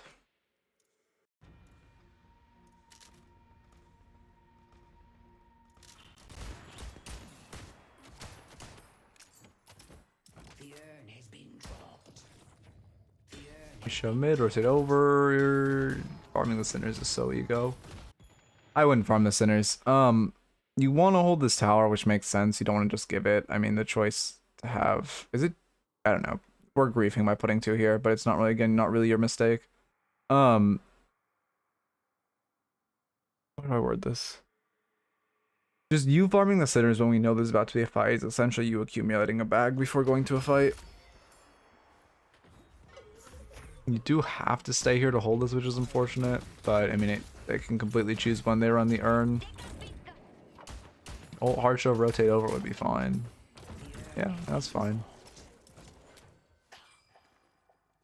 Ish. is... I mean, yeah, it's fine. I like that. I think the only issue is just like... the fact... yeah, I mean, it's fine. Just again, now we're running into this fight with a 400 bag, which we did not need to have.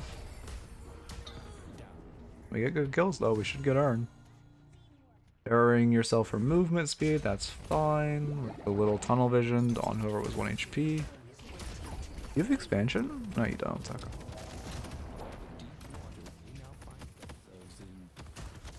Oh, wait, I need to see her cooldowns to tell you how to outplay this. For one, obviously, I mean, the door is bad. Also, this is a classic mistake. So the way you fix this is a lot of doormans have this problem where they really get really disconcerted when they come out of their door. When you place the door initially, you need to tell yourself right side is safe. When you place the door like on this wall, you need to look at this and be like, okay, when I come out of this door, right is safe. And you just need to remember that. Whenever you're placing a door to run away, you need to remember that. The command is, I believe, just bind. You can look it up. I believe it's just bind and then the key. You do bind and then I would say it's K. I would do bind space K space and then the command. But yeah, so then we get caught up by this Infernus because if we aren't instantly rounding to the right, and now we just grief our cart. I was gonna say our outplay is our cart, which we just grief. Yeah. And we did end up hand delivering in the bag that we accumulated. If it's their jungle, that's fine. If it's ours, it's not great. I don't know. Whatever. I mean, this is just a super. It's like a classic low level fight that just lasts long enough that you can come back to it after you've died. This isn't lower level, obviously. It's a Ascendant 6, like high level play, probably like top 5, 4. No, it's top 3%, right? Technically high, but a classic bad fight.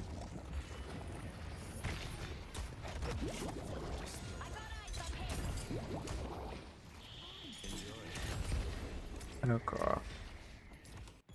I mean, it's just, yeah. Like, yeah, Yamato catches mid. It just isn't a fight that... This fight should have just ended 20 minutes ago. We got an advantage, we just never cashed earn. You overchased, our team left us. The ult is fine, you throw a bell and then you run away. Yeah, that's fine. It's really just like that fight went so long. Also though, from the other team's perspective, it's a classic example. Look at how much farm is on the map, holy shit. But also, from the other team's perspective, that's a classic example of why running earn is so OP. Because with Paige just holding earn at this tower, like, you were forced to lose your mid tower. Now I look at this game and I see all the insane amount of farm on map, and you guys just need to farm because everyone in the lobby was just fighting left side for 4 minutes, which it's not aside from the like micro and over chasing. Well, there's definitely some over chasing where you should be looking at your map and seeing your team's not chasing with you. Aside from that, like the fight, our portion of the fight was generally fine. It just was not a good fight for us.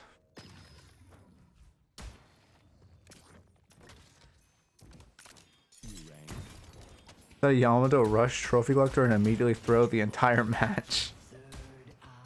God, Yamato players are human beings. Mine 2 times? No, 1.5. No, this feels fast. I see Haze. Yeah, this is a good catch. Also, I look at this map and I see Prio on every single lane, and you should, after this catch, you should look to invade. But I meant to press the back key and I pressed the forward key. You need to go movement buff. 2 of you cannot be farming the sinners while movement buff is just setting up. Like Bebop farms, you go roam, you go grab movement. You're also doorman with doors, and we haven't seen you invade a single camp, which is really bad. Like right now, you just put a door behind you and then you go hit this camp. You put a door behind you and then you go to basement and farm it.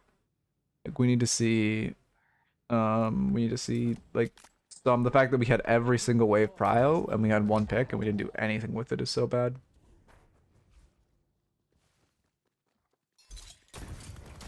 Oh, we're definitely getting a call. You see, okay, classic, right? You see 1 enemy behind you. For 1, it's a Haze who has, pretty good 1v1. You have ult, so you're not like bad scared of her ult or anything. But a Haze with fairly good 1v1 and good CC if she just sleeps and waits for her teammates to pull up. We know our Bebop is zoned. We don't see any of them on map. For 1, this isn't we're never gonna win this fight. So I'm sure your goal is just to push wave and leave. But they could very easily rotate 1 person over. We do have a door behind us. However, if they just like Haze sleep us, and then someone else pulls up and just like attacks us, it's rough, especially while this page is already trying to fight the Bebop on your door, so they already have space around where the door is. Yeah, we did door away. You should also just close that door. Yep, I was gonna say you should immediately close that door behind you. Shiv ends up chasing through it. So they were trying to reinforce off that. We just got lucky. Haze never slept us. And the second we go hit that door, if you're using a door to like run away, you need to instantly close it. Because now we're forced to just pop our ult because we didn't close the door. Yeah. All of this happened off you greeting that wave, by the way. It's not a great fight for us. Now we're very chunked before earn, which is not great. We have to like all reset and stall another second. Oh, that was back button. Oh, your guys is just gonna give them earn. Cool. Our blue walker is under attack. Yeah, if we're just go mid. I mean, I would say most of this game isn't your fault so far. There are some... Okay, to be fair, again, we did kind of greed the wave too aggressively, which is what cost us all of that. However, I mean, guys hand-delivered them earn. So, like, at the end of the day, I wouldn't say this game is, like, our fault by any means. Yeah, Doorman has a really fun kit. I just wish, like... What do I wish about Doorman? I wish Doorman... Why don't I like him anymore? I don't remember why I don't like him anymore. There was some reason, but I forget. It was because his doors were janky, but then they fixed his doors, and I still don't play him.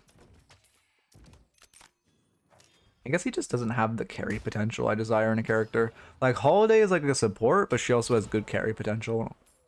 And that's why I like her. I mean, again, I look at this map and I just see Uber Prio, so like we should just be stealing jungle. Doorman's bread and butter is stealing jungle, especially with much Prio. I don't love a Vortex Web Rush. I actually really dislike a Vortex Web Rush. Divine Barrier instead of Vortex Web would have been so much better. Knife Shiv. Knife Shiv to Divine Barrier puts in so much work.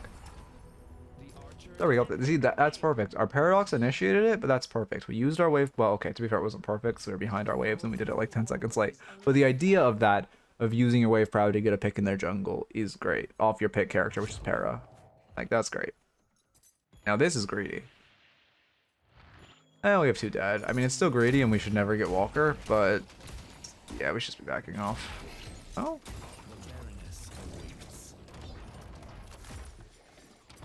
Yeah, nice. The issue is just like, we just put Para ult, our own ult, and our door on cooldown. We're living for... Okay, I think you're getting to the, like, a Doorman threshold. This happens a lot with Wraith players and with, like, Infernus players or, like, Ivy players. You're not getting punished for any of your mistakes. You aren't, like, you're starting to, like, get into the habit of, like, overextending. Because every time you've overextended so far, it's just you've just managed to use your ult and doors to live. But overextending and putting your door on, or your ult on cooldown for no reason is still really bad. It's like you had no siege potential on that walker, so all you were doing was risking. Someone needs to catch this wave on your walker.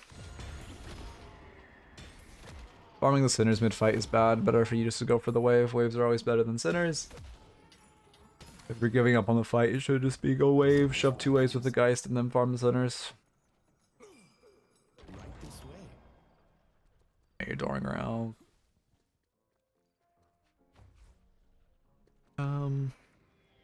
Shit, I'm running notes. I keep forgetting.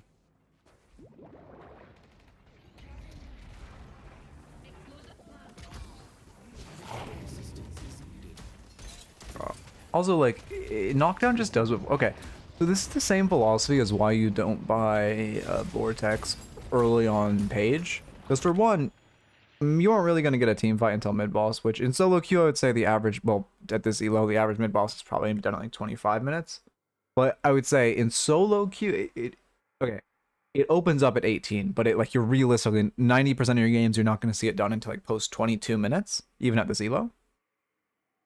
So that's when it starts putting in more work. What knockdown would just accomplish essentially the same thing for half the price for the vast majority of the fights you will have this game. You won't really... Why did we just waste our boost? You won't really start getting value out of Vortex Web over knockdown until like a mid-boss fight, and then like a team, like 2 to 3 fights before, like 2 fights before 30 minutes, 3 or 4 by like 40 minutes. It's just again, it's just much better to have knockdown. It will achieve the same thing for a long time for half the price. Almost better, actually, because knockdown, obviously the CC is like omega good.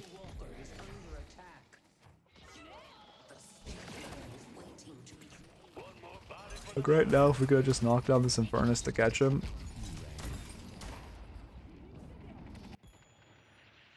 We're getting really greedy with our chase.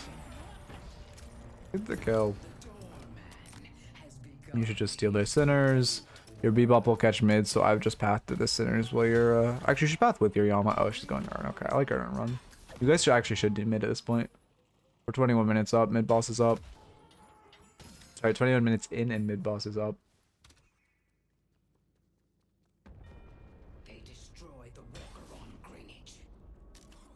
Also, you're really greeting Stealing Farm. Stealing Farm, obviously good. Okay, I was saying you should steal farm more, but now we should play to run this Urn when we have the advantage. Well, before our Infernus died, obviously. Opening passage. Destiny awaits. Also, again, we're kind of doing the same thing where we accrue a bag before a fight, which now is actually, no, now it's fine because it's enemy's jungle. Accruing a bag with the enemy's jungle is fine, but it's, well, this is fine. To be of service. I mean, you guys just have to push the fight immediately. They're gonna get mid-walker for this, but we have to get this fight quickly enough that we can defend. Yeah, we realistically someone should boost back to defend this Infernus. But you have a 6v4 right now, you just run at them. You run at them, you kill 2 or 3, you get Urn. Yes, you lose a walker or 2, but then you get mid-boss after, and it's great. I'm not offline. Really? I'm invisible. What? Okay, Alt-tab to go offline. What happened? Let us see.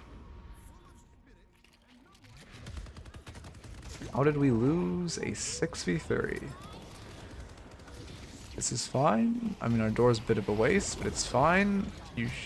Yeah, you just throw your cart. Oh, we're just 500 HP and we get going on. I see. Yeah, I mean, if we had DB, we DB'd ourselves. How we lost the fight? Okay, this is actually something that needs to be analyzed. I thought just you died. I actually need to analyze how this 5 or 6v3 goes wrong. What possibly happened?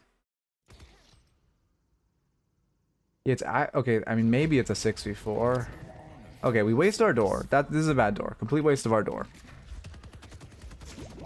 Oh, you're dooring so she can like sneak run, but oh no, she does sneak. Okay, never mind. It's not a waste. She's sneak running. I didn't actually think she went in it. That's fine. We're jumping in when our vortex web is on CD. We just wasted our vortex web before the team fight. This is one of the few times where because it's an objective fight where vortex web will actually provide more value than knockdown, but we wasted it too early, so now we don't get any value. Our Bebop hooks us into the page ult. Okay. Your team gets ulted, you're on full cooldowns, and you just get gone on by a full rage shiv. Yeah. Okay. So from our part, the main grief was just using our Vortex Web early. If we had Vortex Web for this fight, life is so much easier. And then obviously getting hooked by the Bebop fucked us.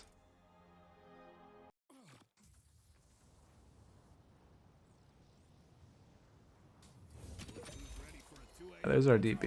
They will all die. And they have Rejuve. There's two ways. Things we obviously want a turtle, and we want to look for a pick on a side lane.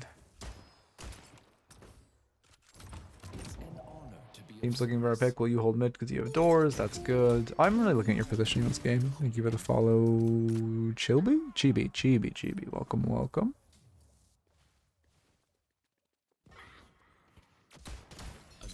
Yeah, you're just showing mid. I mean, this is fine. You then have to go the other way of the go housekeep. You're greeting Walker Bush, which you have is behind you. Oh. See, like, again, knockdown would have just been so much better. Yeah, we door away, though. Oh. Oh, I see. Wait, let me slow this down, because this matters a lot. Oh, we just throw our cart for fun with no information. I mean, luckily you don't die as long as it's hyperlined, yeah. We need to make a stand. Is that a name right? Big? That's, then now we go. We're 1 for 200, so that's good. Probably a first time, unironically. Okay. This should help.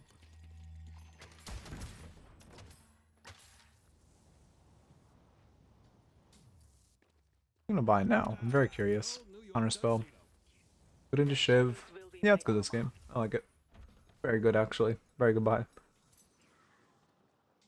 Yeah, I mean I think the main issue with our build is just enchanters could have come out earlier in lane, or you could have substituted it for spirit shielding for more survivability. Destiny awaits. And then oh damn, your power went out. Damn. Well, the bot will be here, so you're good. No worries. Oh, yeah, we're fighting here. What's the information when we start this fight? They're running Urn. They have a rejuve. We're taking a fight with 3 initially onto 2. I mean, you do have a decent pick. I mean, yeah, I don't mind this. It's a bad fight, but it's good. You're forcing a fight. You're forcing a kind of like coin flip-esque fight in a negative situation, which is good. Sorry. It's how do I word this? It's potentially a very bad fight, but you have to play more risky the more you're losing by, and if they're allowed to just cash this Urn with rejuve, it's really bad. So I don't mind this at all. We could have counterspelled that for an ult though. Yeah, but it ends up going south. Yeah, we just don't get our pick and we lose. Also just how much longer Vortex Web cooldown is. 42 seconds is like a long ass cooldown. What is knockdowns? I actually don't know off the top of my head. 35. It's only 7 seconds. It feels so much shorter than Vortex when I play. I guess I normally am buying Transcendent. This is really bad. You have no chance at stopping them from cashing Urn in a 2v5? 2v6 if you include a rejuve. You should not be trying. You should definitely have died for this, especially when you don't have a door behind you. Okay.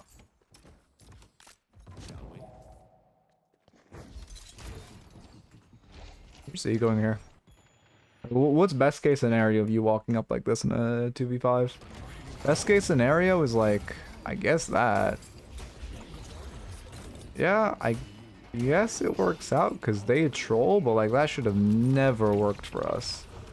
They should have just hit us with any amount of the like insane amount of CC they have in their kit, like a page root, page ult, viscous collapse, anything. Especially when we have to like run through, yeah, it definitely shouldn't work, but it works out. You just cannot beat Yoing in a 2v5 if they just play it smarter and literally if they just page root you behind the corner, you like die there with no counterplay. But she just doesn't. She's a page player, so she doesn't know how to press 3. She only knows how to press 2 on her keyboard. Thank you for the follow, Narvister. Welcome. Also, it's classic overchase. Oh, yeah, actually, we probably should have lost the game off that. We chase so far out of our base. You never want to do that. It's so classic that people, like, chase out of their base. Like, after, when they think they have a small advantage and they just get collapsed on and lose. That was a really bad chase.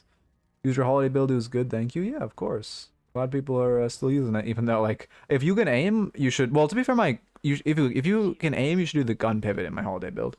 It is objectively better if you can aim. I just do spirit because my aim is terrible. Okay. Then also, to be fair, like gun holiday is gonna get nerfed in like probably a few weeks. It's probably gonna be a while till an actual patch. No, I don't have a gun holiday build, but in the spirit holiday build or the main holiday build, there's a section bottom right that's called gun pivot, and it's like you do spirit for the first like 30 minutes of the game, 25 minutes of the game, and then you pivot to gun, and it's really strong. Like probably the best version of a holiday build if you can aim well, but it does require a lot of aim, and you have to max crack shot 3rd instead of maxing bounce pad.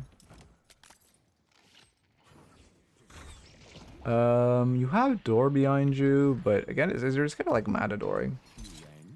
But like you do have door behind you, but like again, it's like what's best case scenario? We like hit a wave a bit. Yeah, we cleared like a wave. Kind of just overstayed for like a light amount of poke. Not really worth overstaying there. Okay. Why does Tank Buster have a bad rep? Tank Buster is a good item. You just shouldn't buy it before 22 minutes. The bad rep of Tank Buster is just buying it before 22 minutes because it doesn't really provide the value Because it's like a max HP damage item, people just don't have enough max HP for it to be good until like, on obviously this is like an average number, but on average like 22 minutes. I'm sure Lightbringer will one day like run the exact numbers and it'll be like, I don't know, 21, like 22 or something, but just generally think of it as not an item you want to buy before 22 minutes. But it is a very good item, like if you buy it in like the late game or like late mid. So we're doing a good job cleaning up side wave, but it really isn't our role. Like we have Infernus Shiv who should be in our side lanes. Haze, wait, I'm not looking at the wrong comp. We have Geist who should be in our side lanes. We have Ivy who should be in our side lanes. It shouldn't be us. Yamato's a better side laner than us. The only time you really want to be in side lanes as a doorman is when you're splitting an objective like a door behind you and you're just like completely ego greeting. Other than that, really, really bad for doorman to be inside. Yeah, we have to test this. I mean, this guy's in thing. We had like 8 different items we could have used to live there. We're sitting on Warpstone and Vortex Web tanking Hazel. We could Warpstone away, we could Vortex Web her away. Obviously we were silenced, so we couldn't... Wait, actually, you could have insta-DB'd yourself and then carded her too. Cleanse the silence. Yeah, I mean, the issue is just how we got zoned by Haze there.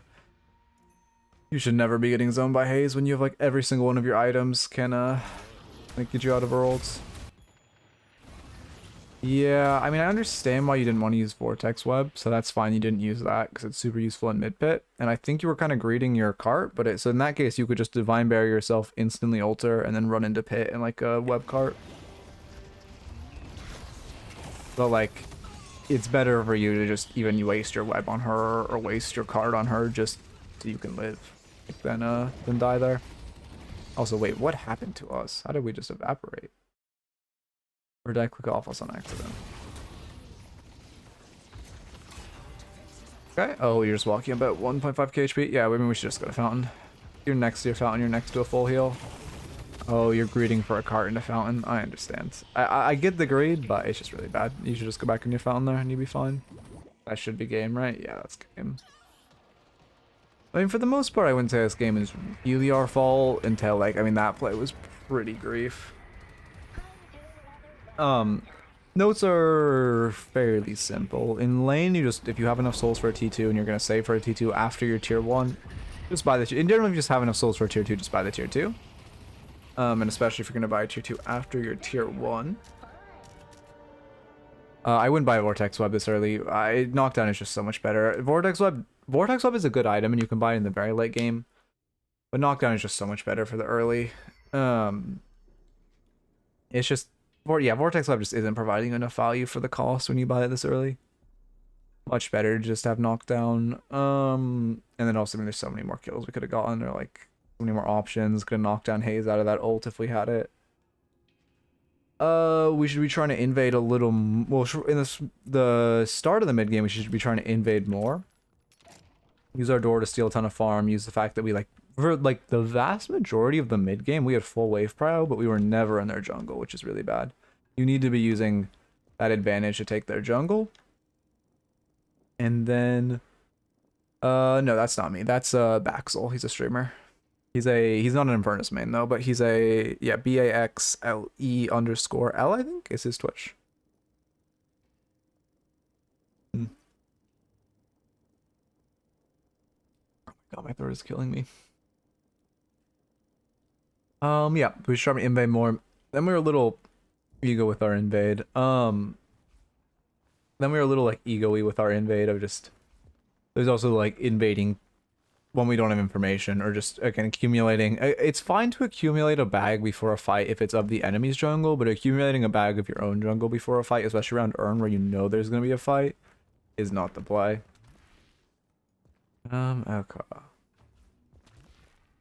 What else is there? I think, let me see. I mean, the late game... just general team fight things. I mean, I feel like none of your team... okay, your micro in team fights was like... it was greedy. It was very greedy, and like you got caught a couple times just for looking too aggressive. You were looking for too many flashy plays. You were looking for way too many cart into doors into like your fountain. There were so many times we like when we did at some points and we should have died. We're looking like we just rolled into like 5 of them and did that. Like you cannot be being that greedy and playing that greedy. Oh, those hops. And then let's see. So definitely stop like tune down that flashiness and that like overly aggressiveness, especially while your team's dead. We don't really want to side lane as a doorman unless it's to get an objective. If you're like pushing a walker and you have a door behind you, that's great. But you don't really just want to farm wave in a side lane, especially when you have a Geist on your team who loves to side. It's kind of the job of the like you in that situation, just be like, hey, can someone take the side wave from me? Hey, Geist, can you take the side wave from me? Hey, I think you did an Ivy too. Can you take the side wave from me? Yeah, you did have an Ivy. I keep like I have another note and then I forget about it because I get on my tangent about the initial one. What was the other note? What was the other note? Again, I don't think our team fights were just bad, but not inherently from our own griefing. Like we lost the game on that urn fight. That was a 3v6, and we lost a 3v4 on an urn fight. But you didn't really you wasted your vortex web before the fight, which is really bad. Other than that, you didn't really do anything bad. Your team just griefed and your bebop hooked you. And that was rough. But yeah. Anyway, I think those are the biggest notes. I'd also focus on your in-fight map awareness because we were over-chasing a little bit. Things you can focus on to improve are in-fight map awareness. Don't buy Vortex that early. Try to invade more. Try to invade Ascendant Doorman with the door behind you, especially when you have an advantage to push.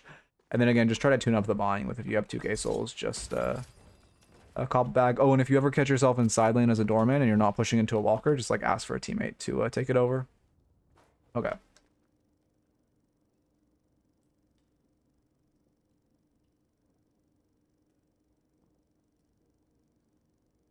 Apply to that.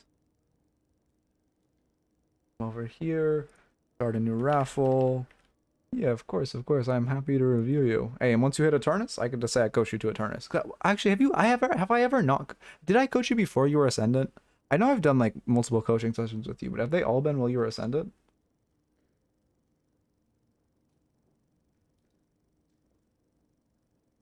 Okay. Oh, wait, yes, it's probably to the first half of that session. So did you start as Phantom? Because that'd be my guess. I think you start as like probably what, Phantom 4? Oh, Oracle, really? Okay. Damn, I'm coaching. Okay. I think the longest high elo, I've coached someone from Alchemist to Ascendant. But I think the longest high elo I've had is I've coached multiple people from Oracle to Eternus. But I haven't coached anyone yet from below Oracle to Eternus. Okay. I mean, that's like a great climb though. Oracle to, Edge of Eternus, it's very big. And you were playing well again. If you just like try to tune down that flashiness, like you stop looking for the big plays and you like tune your build up a little, you could definitely hit it. At least, I mean, you can 1000% right now you could hit it as a peak, but I mean you could like consistently play it. Love the coaching sessions. Playing your boy is next. Oh, praying you're lucky. I believe. Good luck. This is pre-rank adjustment Oracle, I believe. Yeah, because I've been coaching him for like, or I guess Ninja. We've had this conversation like 8 times, but I've been coaching you for what, 7 months? It must have been. Your Returnus 1 right now, but barely. Oh, big. I feel like I've been coaching you. It must have been like, it must be at least half a year, right? It's been a long time. Anyway, I gotta go use the bathroom. Be right back.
We are back. Is my mic working? Yes, it is.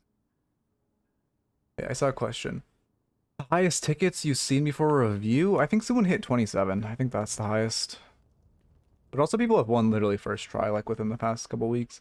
You haven't coached me yet, but I was Alchemist. But you haven't coached me yet, but I was Alchemist in May, and I'm now E4 watching your videos. Wait, Eternus 4? Or do you mean Emissary 4? Because Eternus 4 is insane. Eternus, damn, good shit. That's crazy. Glad to have helped.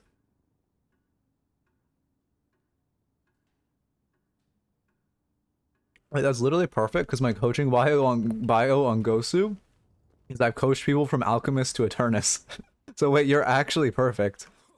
Lefa called me garbage on stream? That's the mark of every good player.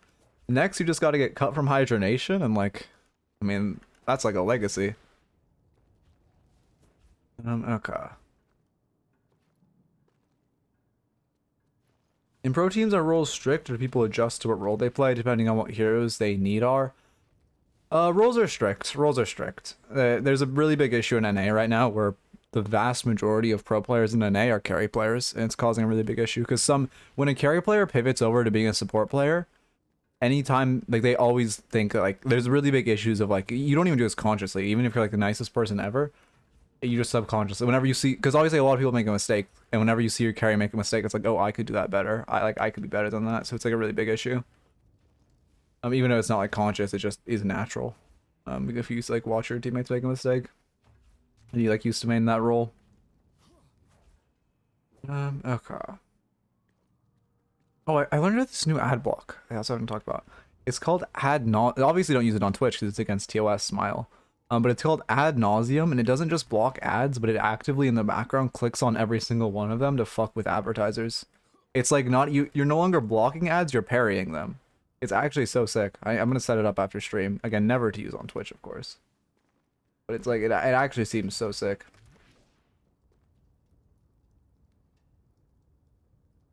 You just like completely ruin like you completely ruin demographics, like analytics for advertising companies, and you like give them a ton of like really high click-through rate, like a 0 purchase rate, which will really fuck them over. And like the goal is just eventually, if like everyone was to use something like this, it would kind of make the like advertising pointless, like, or at least targeted advertising pointless. Well, in general advertising pointless, but especially like collecting personal data and like targeted advertising. It still exists? Really? I thought it was new. Okay. Well, Initiate. Hey, it's been a while since the Initiate review. Okay.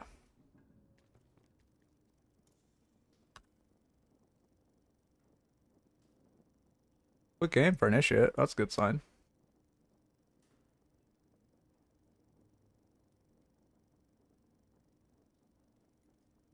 Bro, it's like actually killing me. Oh my god.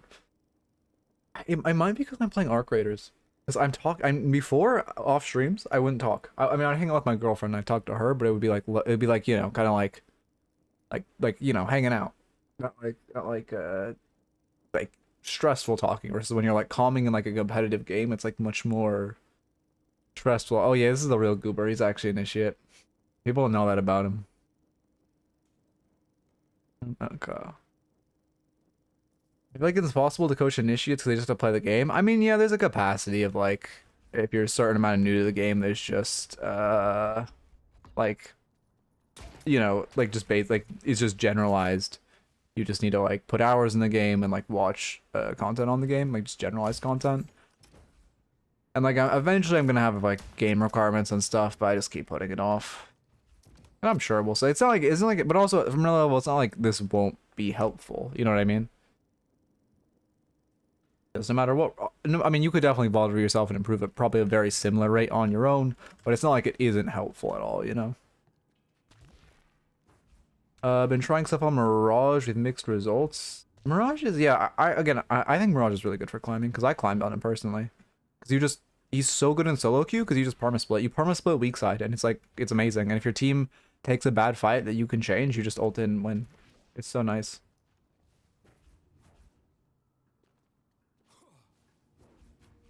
Man, why am I so bad at this? I'm trying to like jump early. Thank you for the follow, Eternus 6. Welcome, welcome. God damn it, can I hit the jump? There we go. Why is this such an easy jump? I'm like, okay, whatever. Is it done downloading? I think it might. Okay, how quick will this download? I have a theory. Never mind, my theory's immediately wrong because this is reasonably fast. Well, unlucky. I wonder why some replays take longer.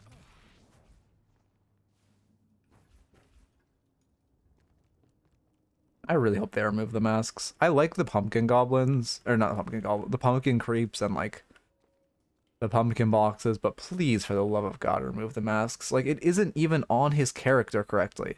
It's clipping through his face. Like, how is this? Like, the game would just be better without this, you know what I mean? Just mod it out. Oh, you can mod it out? I probably will do that. I mean, to be fair, it should be removed soon, right? Surely, we're like 12 days past, or 11 days past Halloween at this point. Like, even I updated my goblins. Okay. Alright. One thing, I also kind of like lower level reviews, because like in the last, like in high level reviews, like the higher the level the review, the more I have to focus. So like now that we're like a low level review, I can like still give very like good coaching, but because it's a lot more generalized stuff and it's a lot easier to recognize, I can kind of like relax and like tangent a little and still give very good coaching. Versus if it's like an Eternus review, like I have to pay attention to everything and like every minute detail. Okay. Do I even record that? Okay, I can record that. You never know. For coaching day, only two hours for 3 games.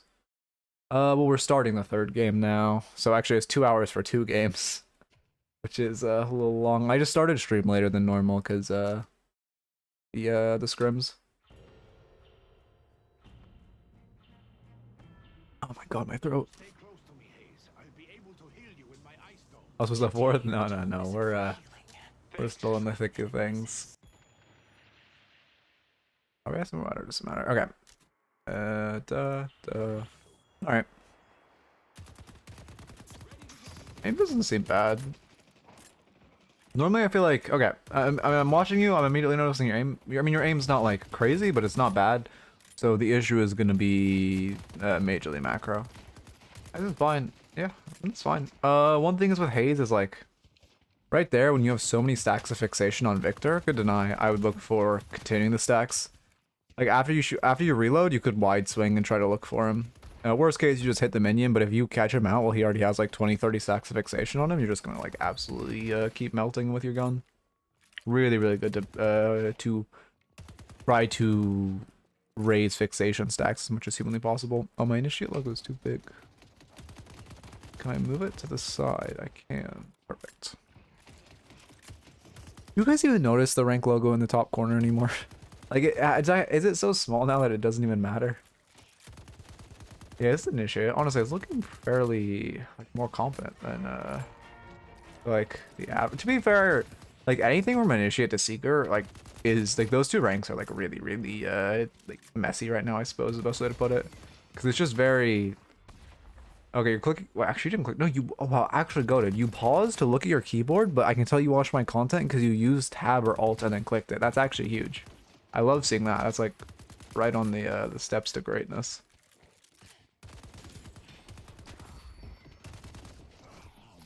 Okay. I like the vision of the sleep. And your Billy's kind of running it down, but not much you can do about that. I would just look to trade off of him. When he runs at him like that and he's just like 1 HP and probably gonna die, you just kind of go walk behind him and try to shoot him. So you do damage to him while he dies. I don't think you're saving for a tier. Oh, maybe you're going double vest actually. Well, I doubt you'd go double vest this though, because I don't think any of the top builds have double vest. So you should be buying on your 800 spike. It's level ability still, because the binds are aids as fuck. You can rebind them. If you go into settings, you can rebind the upgrading binds. Bit of a coward. I mean, that's fine. You're a scaler. Okay, what do we buy? Oh, Mystic Shot. I like that. I mean, honestly, this seems like I'm watching this now, and like it doesn't look like an issue yet. So I'm curious what is keeping you in this elo.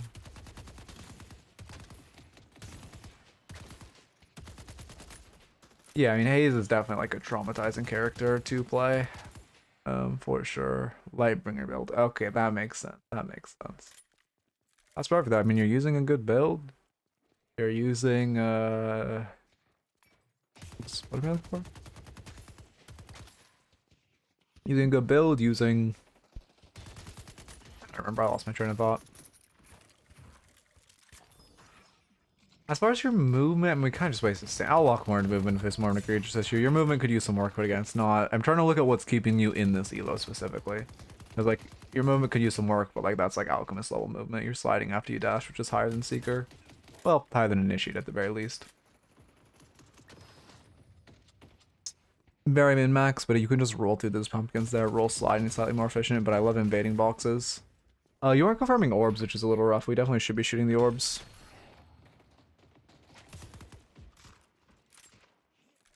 If you just, especially this elo, if you just shoot every orb, both yours and the enemies, yeah, like that's an eye exactly. You're okay. You're actually shooting the enemy's orbs more than you're shooting your own, which is rough because we could just get so many souls off the knives.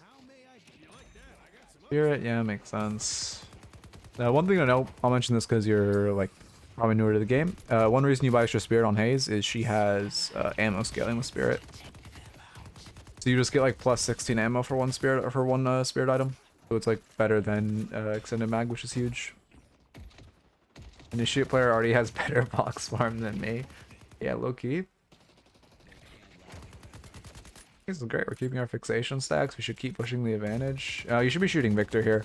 When he has 37 fixation stacks on him, you could do so much damage to him if you just shoot him. Like, the fixation is just going to make your bullets do so much more. I mean, you're going to do an extra like 4 damage per bullet, which is huge. Wait, that's not how that math works. It's like 7, isn't it? Yeah, it's 0.2, not 0.1.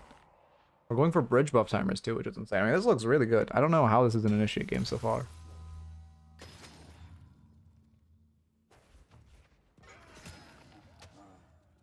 I mean, this is a little bad. Our Billy's kind of running it down, but...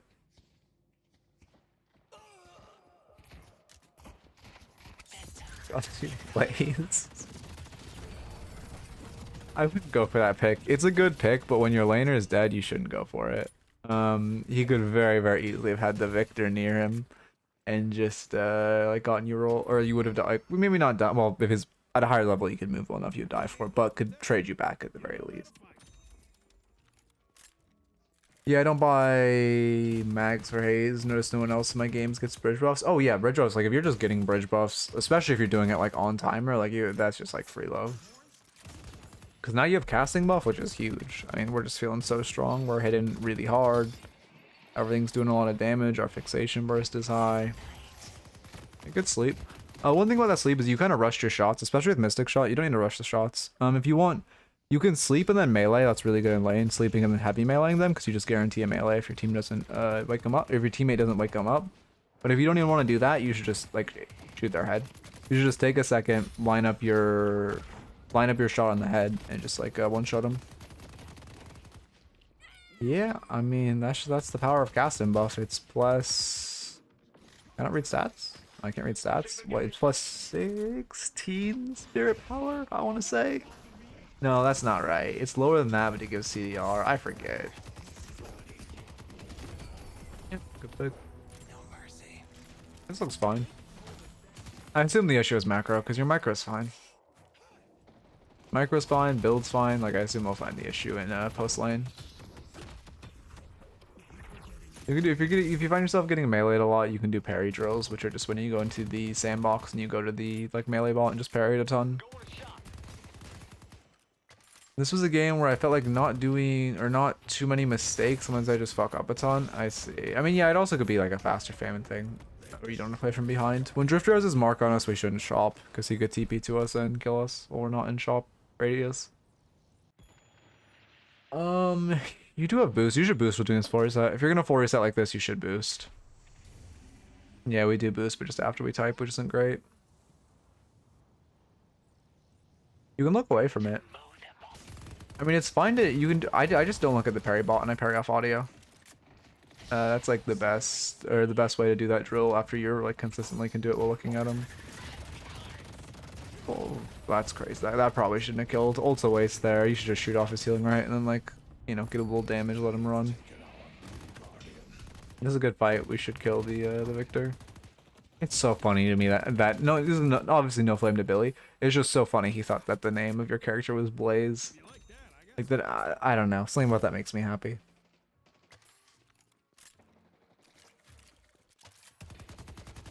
Rusted barrel buy. A good counter item. I like what you're thinking of counter itemization. Yeah, you should have used it there on that drifter going in on you.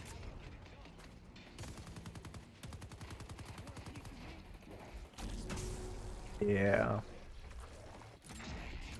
Okay.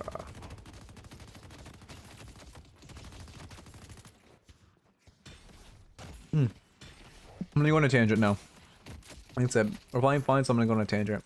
As who here? I assume most of you here play Arc Raiders. I just want to talk about how fucking dog shit the hidden bunker mode is. Like, it was fine that they have a bad. Oh, okay. Wait, we're immediately fought. Yeah, again, keep in mind you can recast that too, so it's a little scary to walk like this. We do get the kills though. We're just a little overly aggressive. I would mostly just engage off this Billy.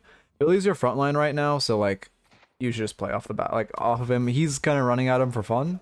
Like, if he just runs at him for fun and you just shoot him from behind him, you're gonna win every team fight. Like, in that case, you kind of overextended and he wasn't there. So just really play around your Billy in this type of situation, especially when Billy's over, or especially when your lane partner's overly aggressive. Great, you're reacting to buffs too. But like, the fact that they required hidden bunker for trials is the most dog shit thing they've ever done. I love Arc Raiders, by the way. But the fact that they hidden bunker, you have to do it for a trial is so stupid, because hidden bunker is such a bad mode. Oh my god, it's so awful. Like, it's literally just, oh god, I don't know, I'm gonna go on a tangent. I tried running it with some friends, and like, first off, people actually did their job. They got the satellites, we got to like the bunker, and then there was just like 2 different teams camping in there. We killed a couple teams, and then a third team just pulled, like actually a 4th team just pulled up who was camping in there and killed us. Unlucky, whatever. Upsetting, but it's whatever. The next game we tried to play, there was just, we did a satellite, all the other satellites on the map just got hard camped, and we died just trying to go to a satellite, and there was just like 2 guys sitting there with fucking Tempest. It was so stupid. They were just hiding behind the walls, they both peeked out and went to actually do the objective, killed us, and like, it was just so dumb. Anyway, I just have to rant about that, because like, I think Arc Raiders has innovated on everything, except they haven't done anything to disincentivize extraction camping, which is fine. But then they have like modes like that that actively encourage it, which is very not fine.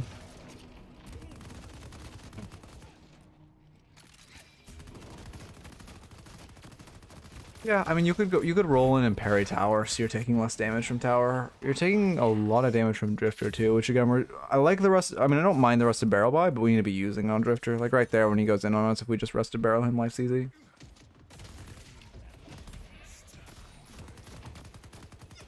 You should use. I don't think you're using instant cast because you'd remember your actives. Remember your actives. You use instant cast. Instant cast is OP, and you should use it. I will always preach instant cast.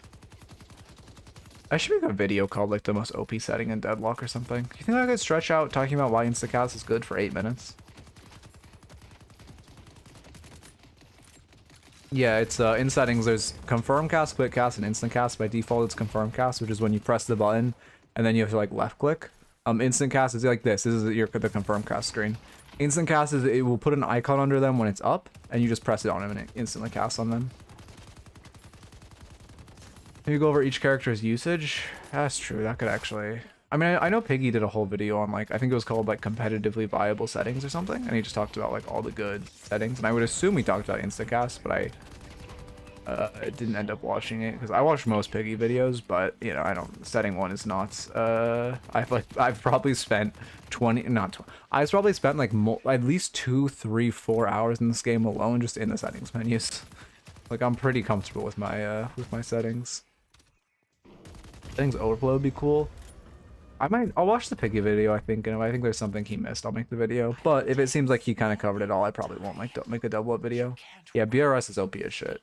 And you're gonna build Tesla eventually, which also procs BRS.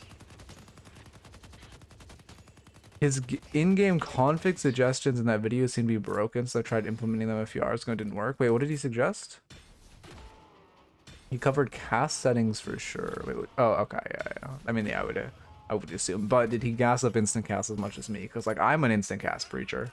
I love staying there sinners there, by the way. We farm around. This is great. This is exactly what the pocket should have been doing the last one, where you farm their jungle and then you move to your own. I'm also scared of this drifter. We see him, we should run. Perfect. Yep, we don't even want to risk it. We have a mess. Yes, we probably win, but if he's running at us like that, we assume he has intelligence and he has a teammate. We also have a 600 bag, so we just don't want to fight. That's perfect. You should just sleep him and run away. Ult's fine if you want to re-engage. You should just ult on top of him. I love the rusted barrel. Don't love the melee. Melee is very greedy. You get parried, you lose this. He's just gonna TP on you. Yeah. Oh, the minion is your goat right there. You probably should have died for that, to be honest. We mostly should have died because of the way we used our ults. We should have just ulted directly on top of him. Actual edits things in the video, like, oh, creating an auto config. Oh, watch my, if you want to learn how to create an auto config, watch my, I have a video on how to, like, bind multiple ping wheels. That talks about auto configs. It's funny, I made that video. I don't even use my multiple ping wheels. I can't remember the last time I switched my ping wheel. Someone kills me and types good fight. I'm DDoSing them. This is bad. You're trying to. We have a lot of teammates here, but you're actively seeking out a fight. Well, you have a 600 bag and your 500 HP. You could like very easily lose this bag, which would not be great.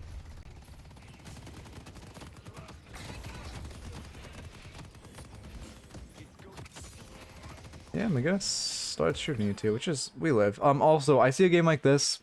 I see we're winning by a lot. I see we have great wave prio, and the answer is just earn. Like earn is all that's good here, or all that is good and holy here. What was the thing I was just talking about? Oh yeah, bag. I always do, even if I lose. It's a weird habit. Oh, farming. Wait, I think you mean typing. Typing. What happened in left lane? I don't know. Sometimes they just run at them and like they win. Oh god, we should lose this bag. I think we'll win the fight because oh, what a case. Damn. I mean, to be fair, that was just a goated case. Will you type good fight? Okay, no, yeah. You've been chill. It's good. But we just you shouldn't even be taking that fight in the first place where you're fighting with a bag and on like very low HP.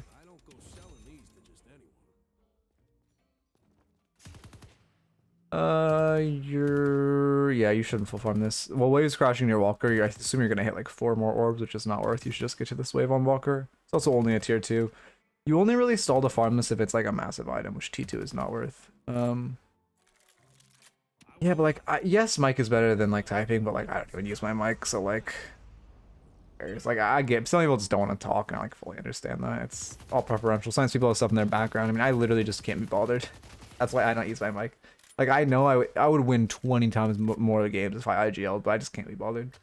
Like, when I'm just playing, I just want to have fun. I just want to, like, relax, test stuff. I don't want to, like, sweat. Unless your voice is funny sounding? Yeah. No, this is not a shot or flame, but I was watching Division stream this morning. It, like, it was, I shouldn't even say it. But just someone was, like, I don't know what they were doing. It wasn't exactly... I can't tell the angle, but he was just talking. And, like, at the end of the game, I think someone was trying to find, like, which slur would crit for him. Or they asked, like, what are your pronouns? Like, as the game was ending. Because I think they were just trying to figure out what to call him to, like, insult him. Because he was, like, kind of flaming them. Not, like, hard flaming them, but, like, light flaming them. That's fine. I mean, yeah, we killed the Enter. That's good. Thank our auto.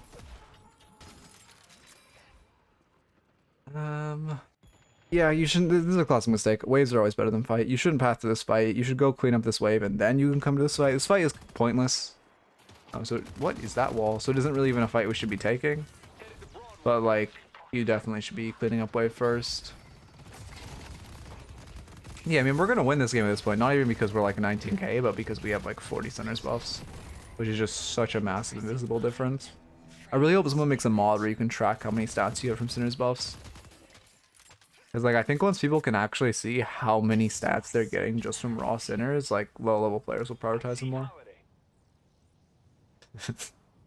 Unironically, this is probably such a good strategy, because you just being positive and saying good fight is tilting the shit out of them.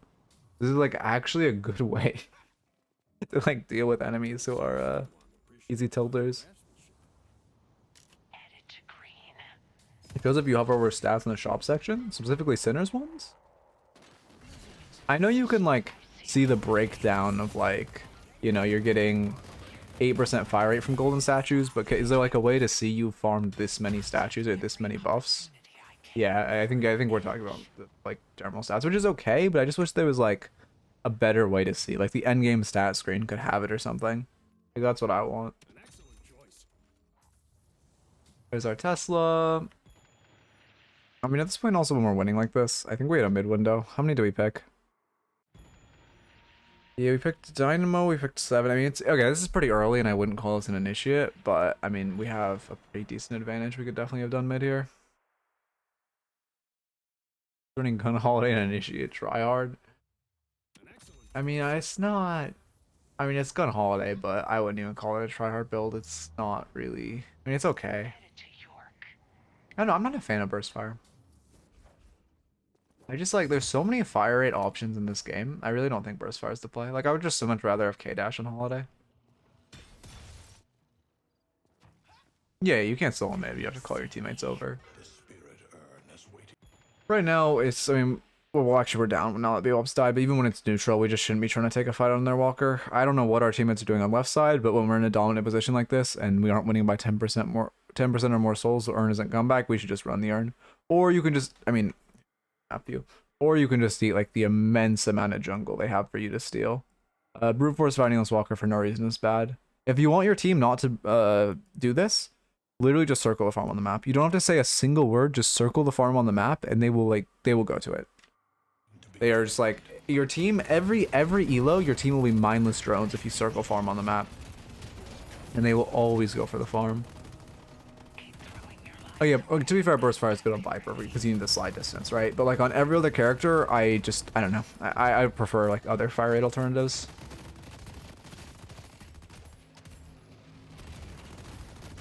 You must, I mean, yeah, no, it's really only, it's crazy we get this. They definitely should have collapsed. So, because we brute force this walker, they chose to collapse. I mean, to be fair, again, it's kind of your teammates' faults on the left side, but they chose to collapse on the left teammates and get 2 picks, and now I guess a little rough. Realistically, they should just collapse on us, though. I like Burst Fire for farming. The slide distance is super useful. I mean, yes, but also, like, the thing about Burst Fire is it doesn't proc on camps. So even if you're getting more slide distance, you're not getting any fire rate from the item when you're farming. That's another reason I don't like it. Is like, I would prefer... What's happening here? Okay, this is a bad mistake. A pretty classical one. You already got the objective. There's no reason to push in. Once you get the walker, your whole team should just back off. Absolutely no reason to push in. If the ideal play is you kill this walker, you go here, you eat the sinners, you steal their doubles, your team steals their doubles, you eat all of this, make massive amount of jungle. Instead of just fighting for fun over here and seeing what happens on the coin flip. Especially if you don't have ult. Yeah, also Fleetfoot is fantastic for slide distance. Fleetfoot is just like crazy good. Check a mind control at 7 player, all the jungle in this game. Yeah, you'll see someone screenshot that. You'll see like this is in lower elos, there's so much farm that's constantly up. You'll see how like you can literally take a screenshot of a map at any point in the game and just go up by rank by rank by rank, and you'll see progressively less camps. Like, it's such a good way of just identifying what elo a game is just looking at farm on map.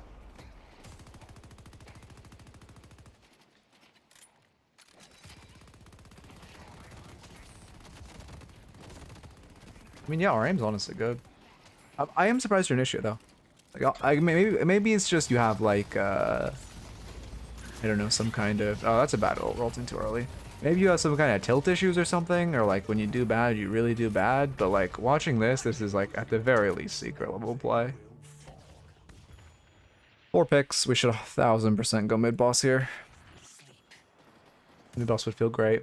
Wait, when I was telling you guys to do mid initially, it was your team that was picked. That was okay. The first time I talked about mid boss, I was talking about your team on picks. That was completely wrong. But now is a great time to do mid.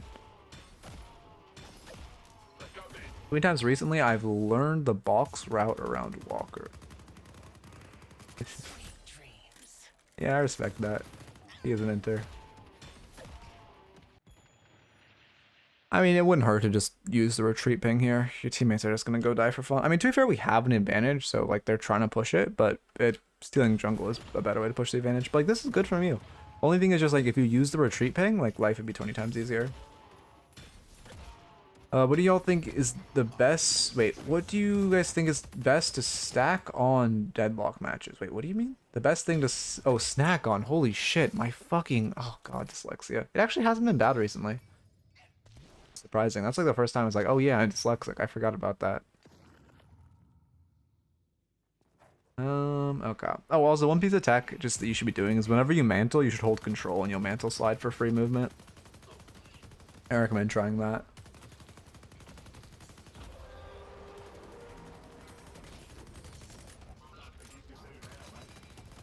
How is my throat dead? I've only been talking for 2 hours. I used to be able to go for like 5. Like, what happened to me? I need to take more care of my throat. Also, yeah, this is a bad mid-boss call. We're doing mid-boss while we have 2 players dead. This is, what the fuck is this dynamo build? But this is really bad. We should not be doing mid-boss here. I starved myself to make sure all my blood is on my brain. Okay. Crazy to get this rejuve. Also, that parry's not good. When there's only 2 of you, you should just melee. I mean, one thing I like doing is I melee and then instant parry. If you melee and then instantly parry, it's really, if you're like meleeing as it drops, it's really, really good for both securing rejuve and getting parries. I do have a cup of tea. I mean, it's in Arizona, but it's still tea.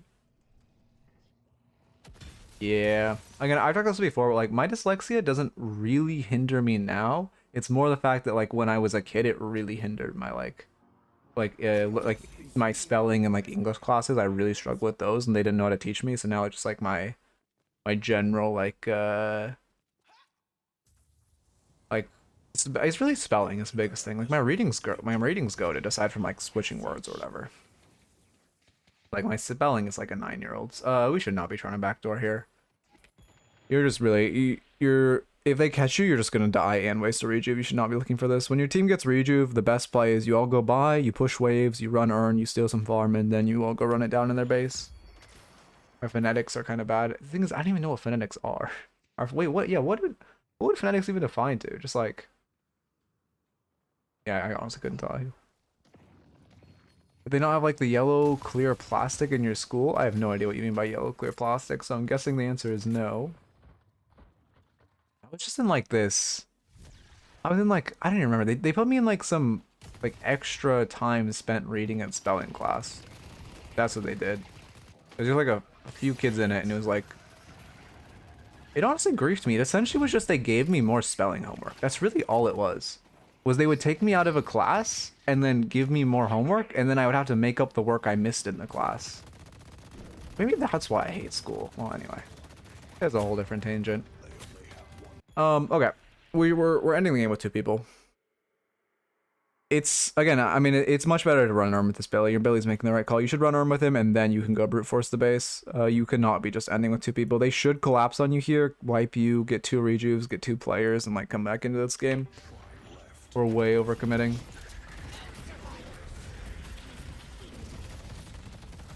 Why are you so fast? Also with okay, I also don't recommend building capacitor. Capacitor, insanely overpowered item right now, but if you're new to the game, you just focus on other things. The capacitor is too much to focus on while you're learning the game. I just wouldn't buy it. You're not going to use it that well for a while, and it really doesn't. It's just so much to think about. Oh, it does give out. Yeah, I guess 3 meters movement speed, but it felt like we have boots, which I guess we do have boots. Oh, I guess we have boots. I didn't actually see the boots. I was just looking for Fleetfoot. Okay. Oh, we should win the game now. Instead of looking in this dome, you should just be shooting Patron. I don't know where Patron is. Oh, Patron's knocked. You guys could be ending the game. You should just jump. Also, when you're 1 HP, I mean, you bought Vamp Burst, you should use it. What are some tier 1 items that are, if any, that are worth keeping in a late game? None, really. Pretty much all tier 1 items you should sell. The tier 1 item that could last the longest is probably Rebuttal. But, like, tier 1 item. And maybe Monster Rounds, I suppose, but at that point, you're going to upgrade it to Cultist. But Rebuttal's the one that could last the longest, but you should still sell that if you need slots. But yeah, that's good. Okay. As far as the notes, in lane, we should just shoot orbs more, especially our own. Enemies, you did a good job getting denies. We should also just try to shoot our own orbs more. Use instant cast. Instant cast is OP. Instant cast will make your life way easier, especially when you're learning to use active items. Run earn. Again, just I haven't a whole earn guide. I should make a command for that. What is TS? Wait, what are we? Wait, let me see. What is TS? What if some tier 1 items... Oh, wait, no.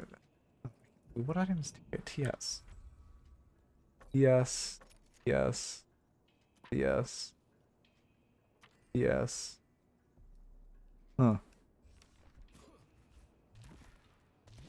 Means this shit. Oh, I see. This shit doesn't need an upgrade. I see. I think rebuttal... I don't know. I just think... I don't know. I don't even know. I think the melee mechanic just needs to be looked at a little. I couldn't tell you what needs to be done to it, but like light melees are just crazy. Like light melees are just maybe it's just okay, partially it's a consequence of reactive being so overtuned, but also it's just like getting parried on a light melee is relatively rare and not crazy punishing versus if missing a parry is super common and very punishing. Like a red like you're trying to read someone with a parry of a light melee and not a heavy melee. Anyway. Also, yeah, I have an earn guide, but just trying to run earn more, especially when you're winning, but not enough to have a comeback earn. Just continuing to like push that advantage by running earn. You should not be fighting with a bag. Super important to not fight with a bag and to keep your own bag. Also, we should just be trying to play with our team more. If you use your mic, you'll have a much easier time playing with your team of just calling like, hey, we're pushing too far deep. Let's like play together. We should run earn with this Billy instead of trying to end ourselves. We shouldn't try to just be farming while our team is like, well, our team shouldn't be just running at them while we are farming or stay in the jungle. But if not, you can just use the retreat pings and such. But that is also a big thing. I think you mentioned something along the lines of, if I was a noob, I'd pick Mirage, mute everyone, and just sit in a side lane. Oh yeah, that's what I did. Okay, I don't actually recommend, well, I don't not recommend that, but that's like what I did to climb. I didn't, when I did my initial climb, I didn't turn on comms until I was well, it was high Phantom, I think it was Phantom 5 I turned on comms. But I literally did not, I did not turn on comms until I was, like in the top, and this was before rank redistribution, this was a long time ago, so this was like when Phantom was like the top 5% of players. And then I turned on my comms, because I just, you know, I would just get rage baited by people who didn't even know what the word MOBA meant. So I just turned off comms, I played Mirage, I sat in a side lane, I carried every game. Anyway. You should make it where if you parry a light melee, the stun is 2 times as long. I mean, I think that would be too much, but honestly, an increased punish for reading a parrying a light melee is not a bad idea. But again, I'm not like the math person on this. I couldn't tell you what exactly is needed. I couldn't just tell you something's needed. But I'm not like it's weird. I'm a coach who's not a numbers guy. It's kind of funny. Like I coach the game and like I generally know numbers, but like I'm one of those players who like it's easier for me to just like feel something in game than to look at the numericalness. And finding success in Phantom with finding success with Phantom with calming, honestly. I feel like a lot of people just don't know what to do if you coin flip a lot. Lost on your team or disoriented. Oh yeah, I mean, calming is OP. Don't get me wrong. The best thing you can do in this game to climb is IGL. Like, use your mic and IGL is the best way by far to climb in this game and the best way to improve. However, you have to have a vast amount of mental fortitude to do that. Okay, let me get the final raffle of the day up.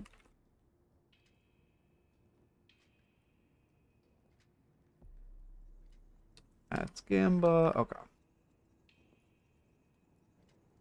So Bebop not to split push solo, and he yelled at me that he had 2k hours in Deadlock, and we lost. Oh, that's my Bebop, man. Look, oh, no flame, but like, was that average Jonas? Sorry, my fault, gang, my fault. Let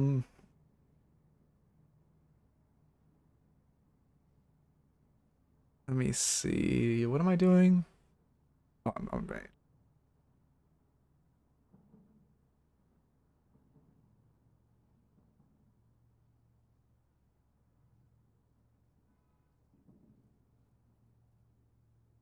Yeah, I really like how tickets work. Again, I'm gonna do things soon to decrease like how many people can join a raffle with like you have to have minimum games, like a minimum of like 20 games on the character, and like you have to have like probably linked your stat locker because that was at a buried entry for people who like really don't care that much. You have to like be here during the review, but like I just other than that I really like how like the actual ticket system itself works.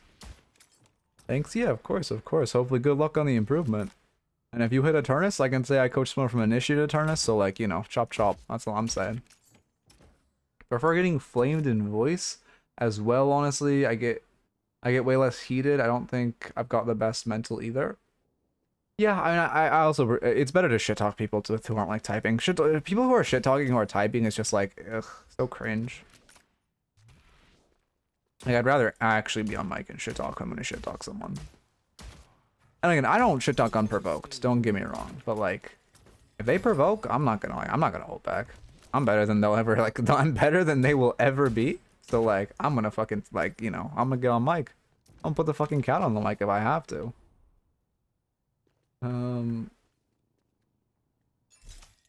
Especially those E6 Kelvins. Sorry, PTSD speaking. Oh, I should add exclamation point Warden. I'm working on a Warden build right now. Because I think the character's playable in solo. I think the character objectively is playable in Below Eternus. People like really undervalue him Below Eternus because one of his major weaknesses is capacitor just like removes his character, but people below Eternus don't use capacitor well enough. But I even think he's playable in like just solo queue in general if I make a build good enough because his stats are so OP. It's literally just his movement speed.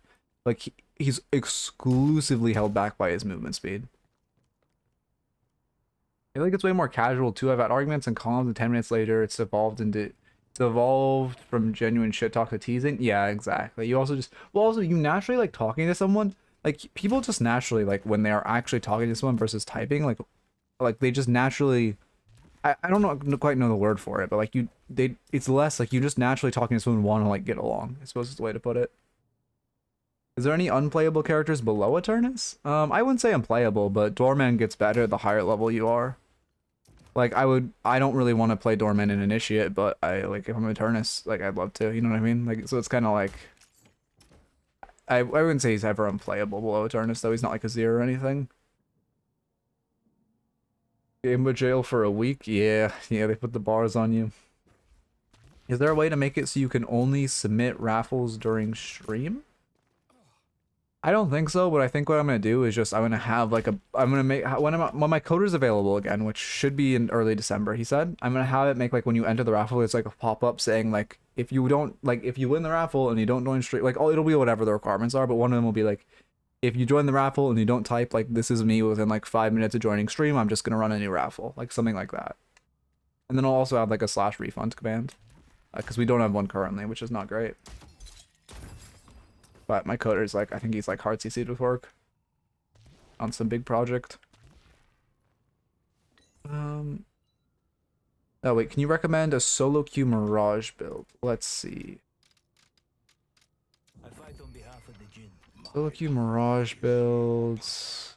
Probably Lightbringers, if I had to guess. I kind of like made a copy of Lightbringers, but yeah, Lightbringers is good. Only thing I don't like is that he doesn't have, like, I made my own because he stops the point order because it's kind of subjective. But if you want to look at it, this was, the game was covering it. This was the point order I do on Mirage. But just like this build's pretty good. You can make your own copy with that point order. And then, yeah, I think this build's probably one of the best solo queue ones. I don't really know. I mean, Oasis is pretty good. Is this build good? Pretty much just Lightbringers. This is a decent lower level build. I don't really love Ricochet on Mirage, to be honest. No, I think Oasis is good. I just don't like Ricochet on Mirage. You want to play Mirage? If you're playing Mirage, like, objectively the best way to be played, you want to play him as, like, a duelist and not as, like, a like, AoE type of, like, team fight applier. However, if you are in solo queue, this is probably, like, Ricochet does feel damn good if you're lower level. So either Oasis or Hybrid or Lightbringers, I would say. Okay. Your build? No, my build is not public. It's literally just Lightbringers, but I redid the point order slightly. Like I added point orders. That's literally all it is. I'm doing good. How about you? Oh yeah, this is not the match ID. Oh, Honda. This is also someone I've coached a long time ago. Actually, it's been quite a minute. We to push a Seeker soon? Yeah, I mean, if you play every game like that, you definitely can. Okay, this scene. Update the rank logo. Okay.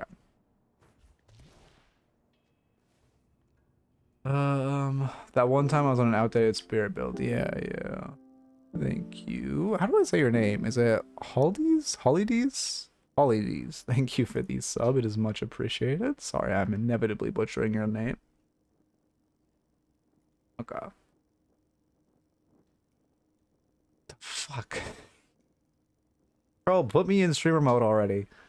Oh my god, why do I have to read these names?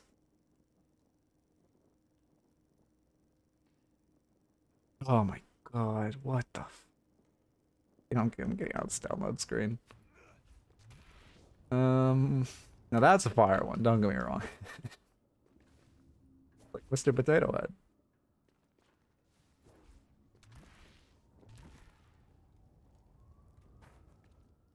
Okay. You know, I actually learned again. I was just kind of doing like some ad block research last night because I like got down a YouTube rabbit hole because I didn't want to sleep. And if you guys didn't know, if you buy a Raspberry Pi, this costs like $20 at most. You have to buy a Raspberry Pi and a micro SD card.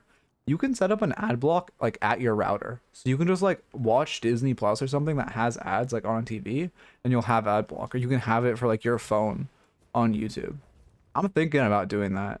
But I'm not sure if it, like, cause some sites, like, you have to be able to manually disable it. Like, they'll actually block you if you have it.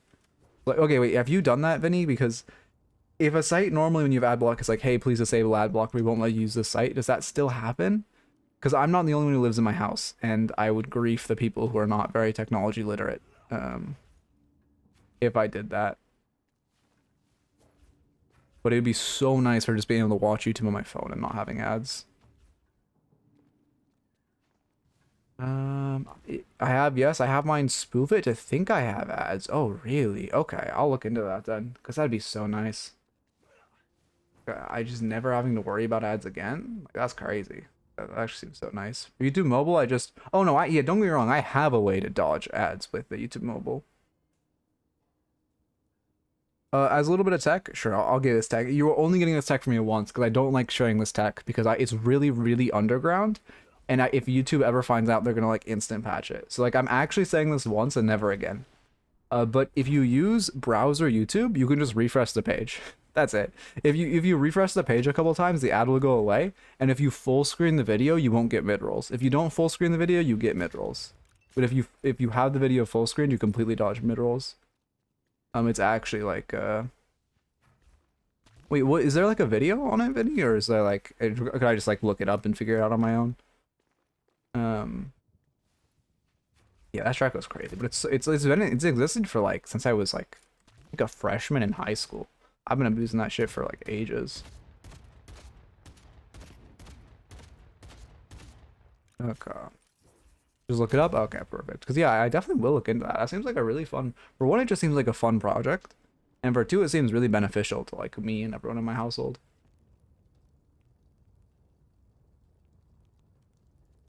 And like I'm a very anti-advertising person too, and like anti-ad person, which, you know, ironic because I make my money off this, but I do suggest you guys, you know, well, how do I— obviously it's against Twitch TOS using ad blocks. I would never recommend that, but you get the idea. So like, but yeah, anyway, a whole different tangent, but it's why like I definitely want to do as much as I can to combat them because they're so fucking awful and intrusive. Bro, okay, actually that reminds me, how is we're only at 90% downloaded? You know how yesterday I was shit talking how like because I can't remember what happened. I just made like I went on like a 2-minute tangent about how like the military is just like taking advantage of like depressed, lonely guys. I got like 4 different ads for the Navy SEALs last night. It was Navy SEALs and Air Force. I got like— it was actually crazy how many ads I got for them. It's actually— oh my god. Anyway, exclamation point raffles if you want coaching. This will be the last one of today's stream, but we will have another one coming at you. We're just down on the replay right now. We will have another one. Oh wait, are you the one who won the raffle? No, you're not. We will have another one coming at you. Or no, tomorrow we will have one coaching session, and then we'll watch DLNS, and then Thursday 4, Friday 4. For the YouTube tech, I shared. Oh, wait. But for YouTube tech on the URL, make it say u-tube and you will get no cookies mode without ads. Wait, what the fuck? That's actually a thing? Oh my god, I'm definitely trying that. Let me write that down.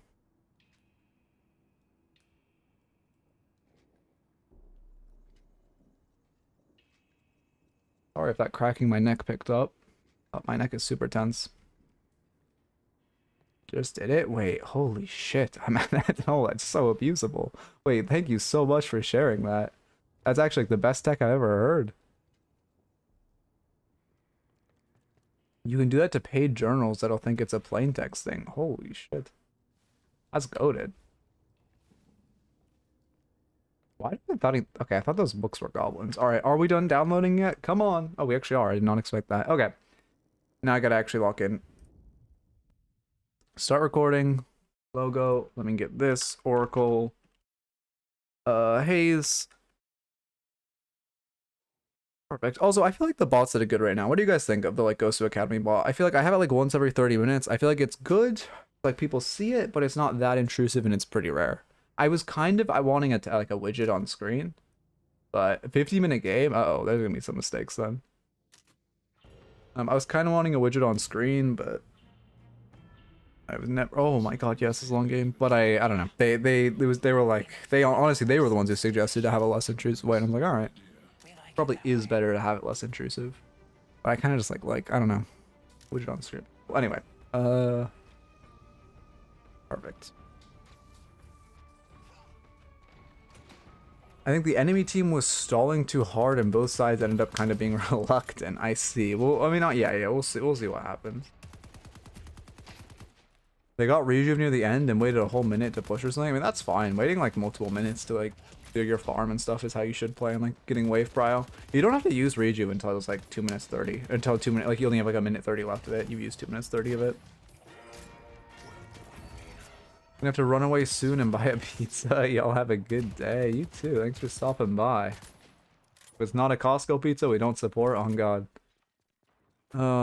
She was ego for no reason. Drifter about crushing 11k before selling it because he got buried.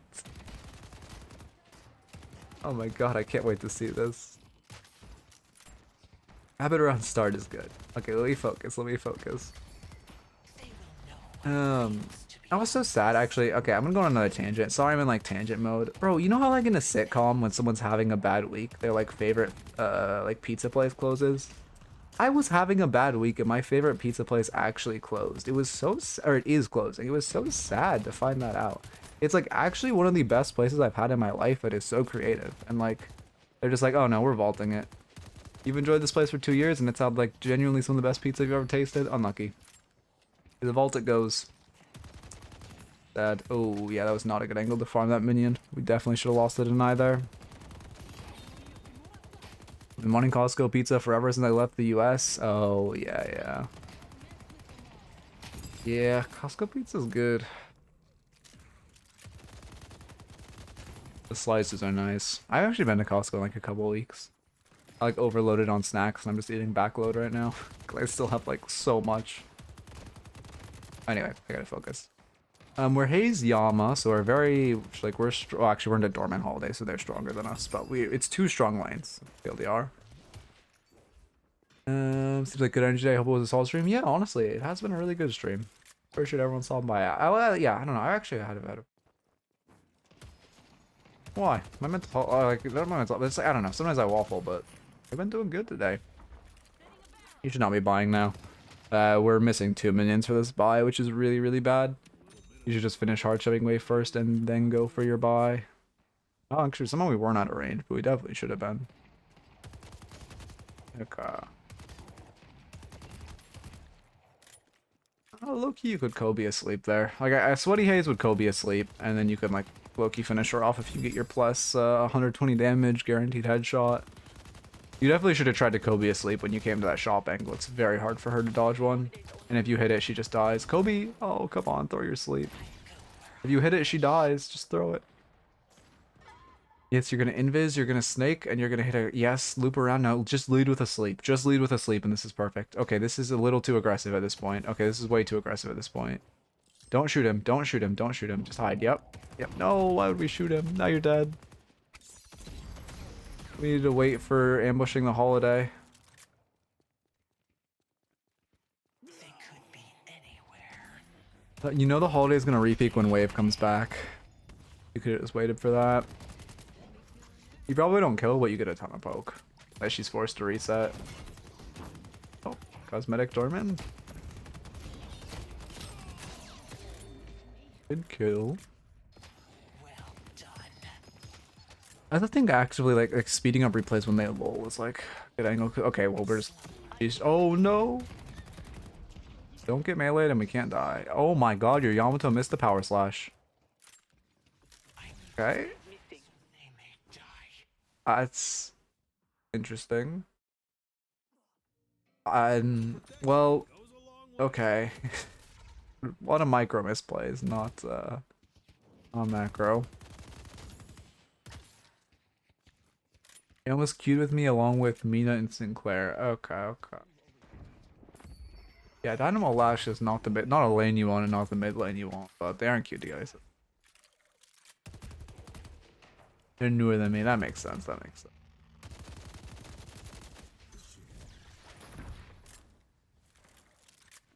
Gun buff now. I mean, a little late, but better late than never. When we're pathing to gun buff, we should be hitting vent because it is much, much faster than this. Also, one thing I don't see. Okay, actually, I didn't talk about this. I don't see people do this a lot. The fastest way to get to the buff is right as you're about to auto get deployed off the zip, you dash forward and then you melee. Fastest way to get off the zip. So like in a case where you're trying to get buff or something, you just want to get there as quickly as humanly possible. You should just be doing that dash melee. I don't know why I don't see people do that more. Because like in a case with a bridge buff where like literally 0.5 seconds can matter and them stealing it, like it's in max as possible. I was gonna go vent with a cool wall jump, but I missed it, so I just committed for the rope. Okay, even if you miss the cool wall jump, you should go vent, but I see the reasoning, and now we're just, yeah, I mean, our Yama's gone, and we're just overextending. I don't think they like you. I mean, honestly, that's best case scenario. They wasted 2 ults on us. They could have killed us there with 0 ults. Well, maybe they had to commit holiday ult, but definitely not Doorman. Shit, she just evaporated. Perfect. Yeah, good jump. I like that you're... I mean, you could have leashed that sleep a little longer. In that type of circumstance... Oh, he's dead now. Nice. And that type of circumstance... Oh, this ship is so cringe. Oh, I just got so much secondhand cringe. Oh. Oh my god. Okay. Oh, I actually lost my train of thought. Oh, I completely forgot what I was gonna say. Oh, the secondhand embarrassment, man. Oh. Don't keep typing. Oh, he's still typing. Could I mute him? Oh my god, the secondhand embarrassment. You don't need to die for this tower. Tower would die if you just waited like a second anyway. It's bad that you die for it. You can just crash one wave and it's gonna go.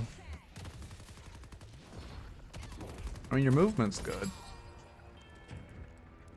What am I talking about? The ult on holiday, then Doorman. Oh, you just played that well with the. Oh, you could have left that sleep a little longer. You could have waited like 0.5 seconds longer and then shot his head so your Yama had even more time to catch up.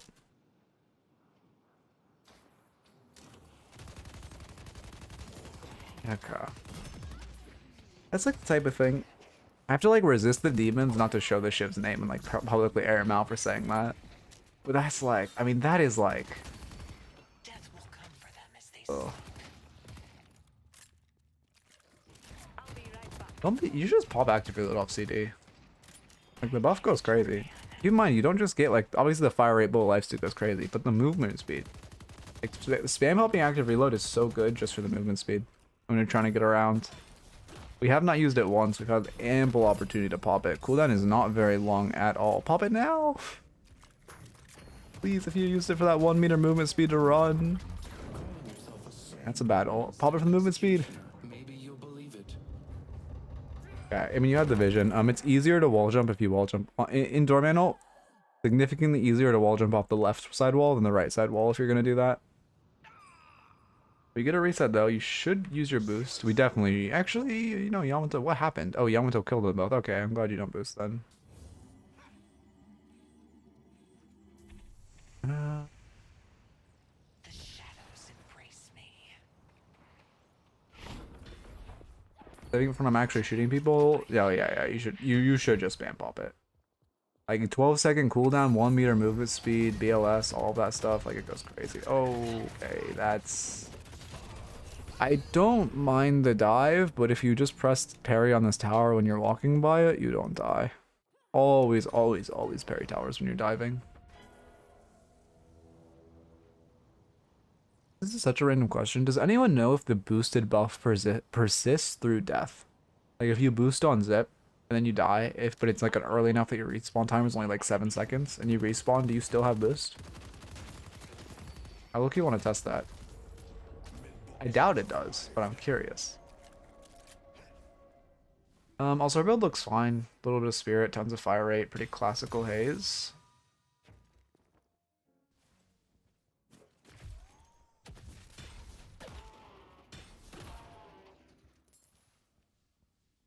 Lotto is very greedy, but I'm glad you come back for the wave. They probably should have taken our tower for that, realistically. Yeah, they definitely should have taken our tower for that. That was very greedy. I think it has the same properties as mid buffs in that regard. You mean bridge buffs? I guess what he's saying. Like, that would make sense. I mean, it would make sense if it disappears on death. But it's also deadlock, so like, you don't know without testing. You should just light melee the machine. Oh, you should just light melee the machine to break it there. Light melee it as you're going away. You don't need a heavy melee there, but I'm glad you break it as you're leaving. That's good. Your personal build on Haze. Okay, I mean, it looks fine. I mean, I think you kind of, well, low-key I'd prefer like heal bane instead of extra regen for like your green investment, but other than that, it looks fine. And like you could upgrade to improve spirit if you wanted to get a little like more mag heavy, but you also already have K-dash and active reloads, so you're gonna be reloading a lot. Yeah, I feel like I don't know. Sometimes like okay, also like a week ago, they patched armor-piercing rounds working through Kelvin Dome, but not through McGinnis Wall or Viper Bola, and then it just got unpatched, or like the glitch just happened again like 2 days later, and now it goes through Kelvin Dome again. It's so weird. There's no it's like I don't know. Again, I mean, obviously an alpha game, so it makes sense, but it's very strange. Anyway, let me start writing down the notes.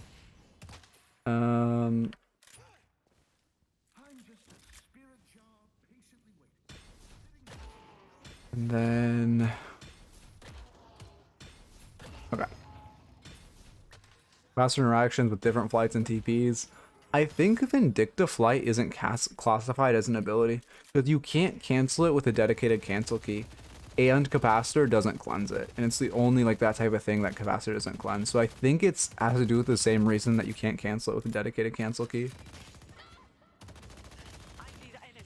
Power on 1. I hate pick A's. Not, you're obviously not playing pick A's, but I just like, I hate the build of pick A's. Scouting a little poorly. If you're gonna use your K-dash here, you can double jump off this wall for a little more height to make your life easier. Also, when I route out here, you kind of want to hold height, so you can just jump on top of here. You can just like wall jump, double jump, or like dash and make it up pretty easily.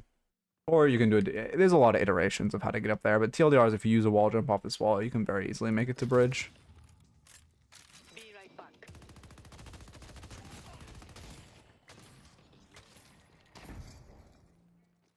Okay. I build more squishy until I realize I have to build survival. The core the way you should think about itemization is you want to build aggressively when you're behind and defensively when you're ahead. This Doorman is such a griefer. Why does he keep ulting you out of Hazel and not like shooting you in Hazel or like doing anything, or sorry, doing anything while you're holiday ulted? I can't believe he's done that twice. Ooh. Your play is you sleep, and then you should also be looking for ult here. It's very unlikely you're going to be able to survive both of them, so you need to use your ult for space and damage. Good parry. Ults.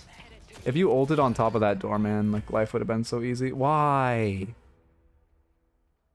If you ulted on top of that Doorman, life would have been so easy. Or if you just ulted when they are both on top of you.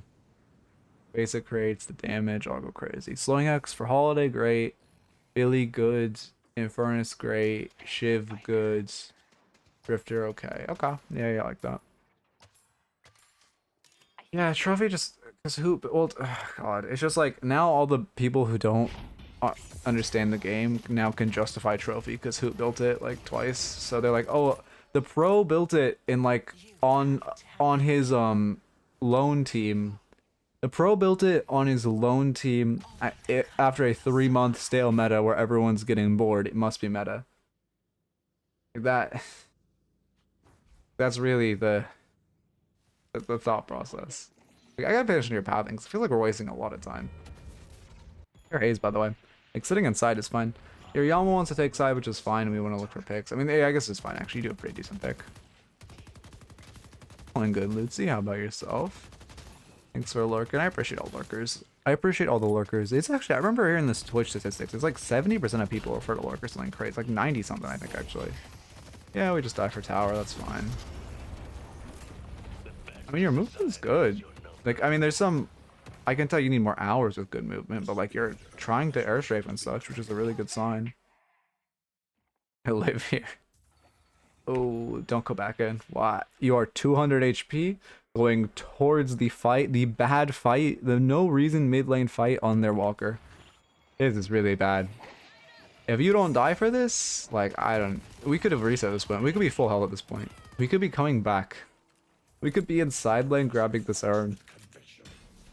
Can airstraight for the life of me? It just takes time. I used to be the exact same, and then I just spent like a couple hours in a custom, like getting the bare bones of it to at least be able to do it like 10% of the time, and then I just, every game I spam did it until I was decent at it. It's just, it's really just a matter of practice. Yeah. It's fucking hard though. Leaf has a video on how to learn to airstrafe that I think is pretty good. It's Leif. But it's difficult. I mean, again, why are we here? 800 HP, but also like, imagine the world instead of like pushing this doorman, we're just farming this. Imagine the world we're using the space we've created by taking out the guardians to look for their double. Okay, you're going for that now. You should call a teammate out. No, you're not stealing. Just steal their camps. There's so much farm to steal while you have all this space on the map because you have your guardian up. Love Leaf stuff. Piece how I learned how to consistently edge boost. Oh, big. He has a video on how to consistently edge. Well, I guess my edge boosting is fine. I still need to watch like so many of his guides. I always see his guides and I know he's like amazing at making guides. I'm like, a movement guides. I'm like, oh, that'll be sick to watch. And then I'm like, I'll watch it like after stream. And then he had a video. I don't know. You guys need to watch. You should. Okay, if your team's choosing to run. Why is this? If your team's choosing to... What? I never realized until Ranger pointed it out how classic the like 15-minute tank buster is in like lower elos. Anyway. Your goal right here when your team's running, I don't know what your Sinclair is doing. Your Sinclair should, this is int. But you should shove this mid wave and then run to earn. If you're going to choose to shove mid, that's fine, but this is bad. Running right side is bad. You just need to hit this wave and then run to earn because your team's going to fight earn. Actually, no, you're dead, Yama, so your team's not going to run earn. Okay, never mind. I didn't even realize Yamato was picked before I started that whole tangent. So yeah, we just farm box through and then we wait. Oh my god, yeah, your Mina is not having a good game. We're just aggressively positioning with earn for no reason.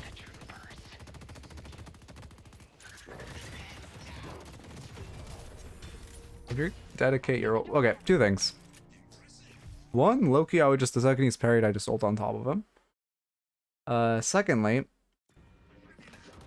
Oh, I rewinded a little too far back. When he's parried... These people don't do this enough. Like, when he's parried, you kill him without ults when he's parried. You're shooting his back right now. If you just walk like 2 pixels to the left... Here, can I slow down the game? And then...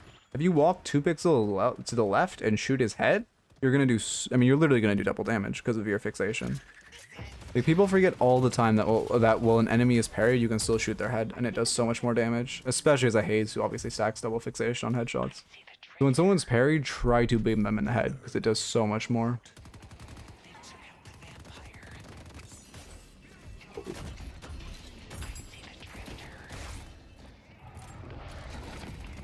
Echo. I mean, this is a good fight for earn. Well, maybe not a good fight, but it's a fight we have to take for earn. You could have just been there. We also just wasted our slowing hex.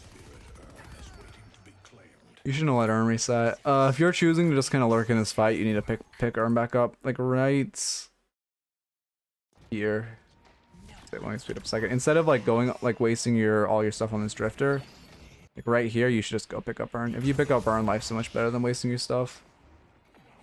Because now Urn's leaving, your team wins the fight, but we don't get any actual advantage off of it because Urn reset, and it's just like, sad. It's just that air strafing is ingrained in me from TF2 jump maps and surfing. Wait, oh, dying too? Oh, we should not be dying here. What happened? How did we die?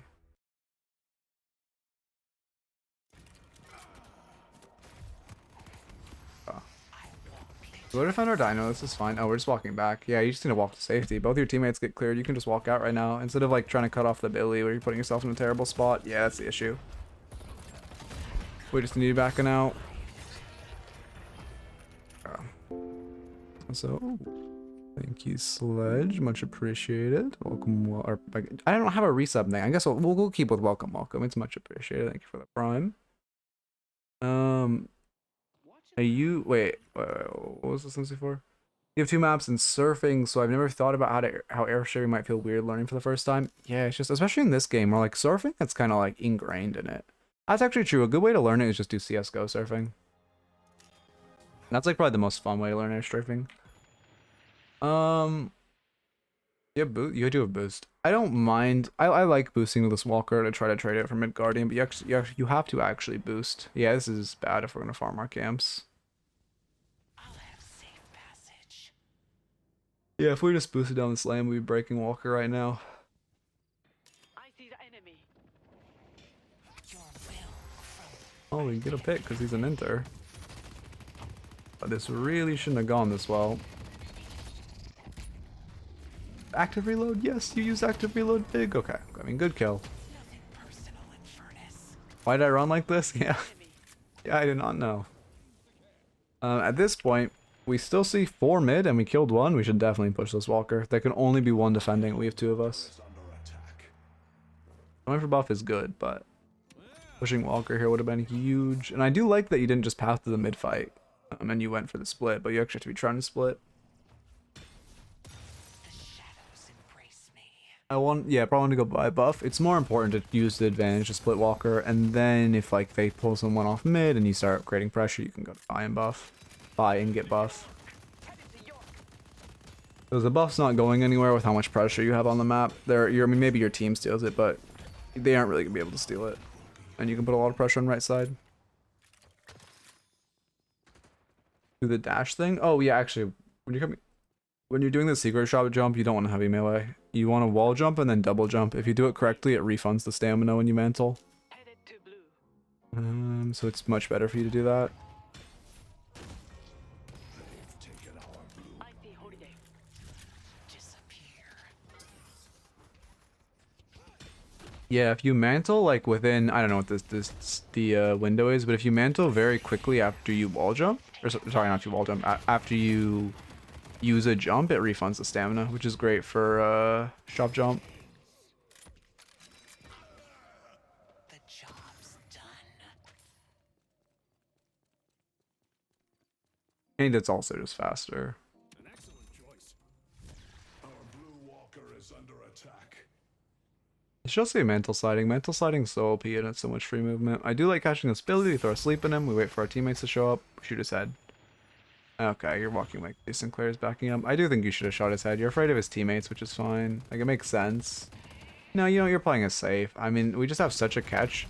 Like, when you catch him out here, you should just take... it's actually really hard to get where I need to without clicking on Sinclair.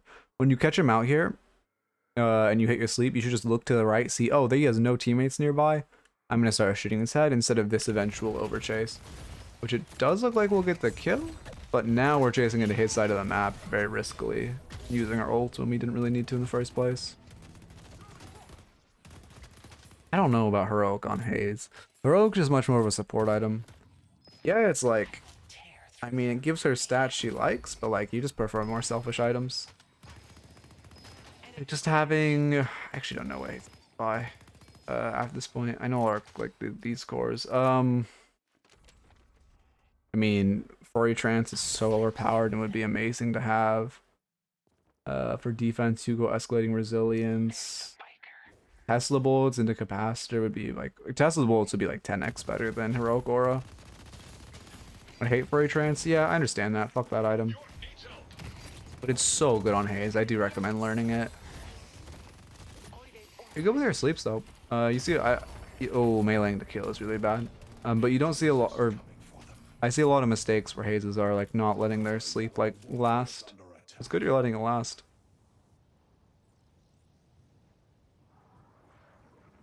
Capacitor is just so OP. At this level, if you're learning Capacitor, it goes crazy. Capacitor is good into their comp too. Capacitor off Billy health. Capacitor off. Do they have any self buffs? They don't really have that many self buffs. Escalating Resilience. They actually really don't have that much capacitorable, which is surprising. But it is still a Sinestier item.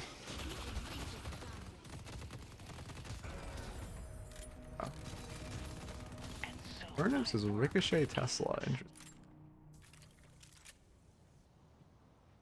Oh, Spirit Snatch as well. You can remove, yeah, Fern Dash. Yeah. Your enemies hated you before. They're really gonna be pissed now. Inhib was experimental. Okay. I mean, I respect the experimental buy, but it is not. You don't want to buy it like on hate. I mean, maybe you could. You don't want to buy it without Ricochet. I guess it's the TLDR. Yeah, you can just turn off his dash if you capacitor him.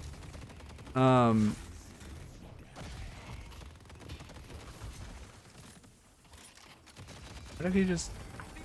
What he didn't? What happened? What happened there? Why did he just get stunned without meleeing you? Maybe that was just a replay glitch where you parried him, but it glitched. We see 2 on map, we killed 1. I mean, it's eco, but they have 3 walkers up.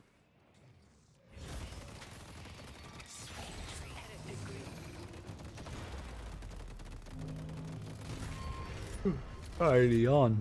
This is good, except you sliding in front of the sign, which is blocking off, like, I don't know, an eighth of your, not an eighth of your bullets. You should just invis out. Just invis to their jungle like this way and you're gone. Yep, now we just press invis and leave. Perfect. Now we should not be going back in. There's absolutely no reason to be in this lane right now. Yeah, there's 2 here, so it's super scary, but then also there's no objective. You should not be trying to fight right now. This is really bad. We're just risking a lot and wasting a ton of time. There's no reason to be here. I haven't been on the walk very much, didn't realize the signs there. I see you, I see. Oh, I also see a ton of sinners up. We really haven't been farming sinners. Spirit urn is waiting to be claimed. Holding it for your lash. I would just take it myself. It's not that much better on... Our yellow walker is under attack. It's not that much better on lash than it is on you. You should definitely just take it.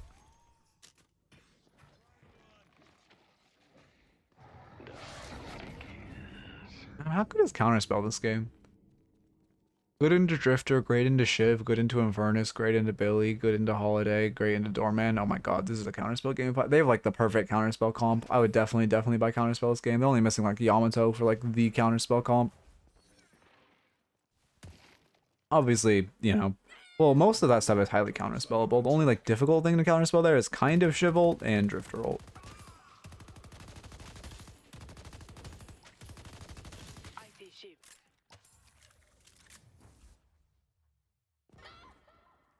Oh, fuck, man. You do not push base Guardian safe. We have a pick. We should run Urn. If we get another pick, I mean, they're showing a lot, right? But pushing base Guardians is so risky when they're only showing 2 and have 2 dead. There's 2 of them completely MIA. And there's a wave crashing in right now. You could so easily get traded back.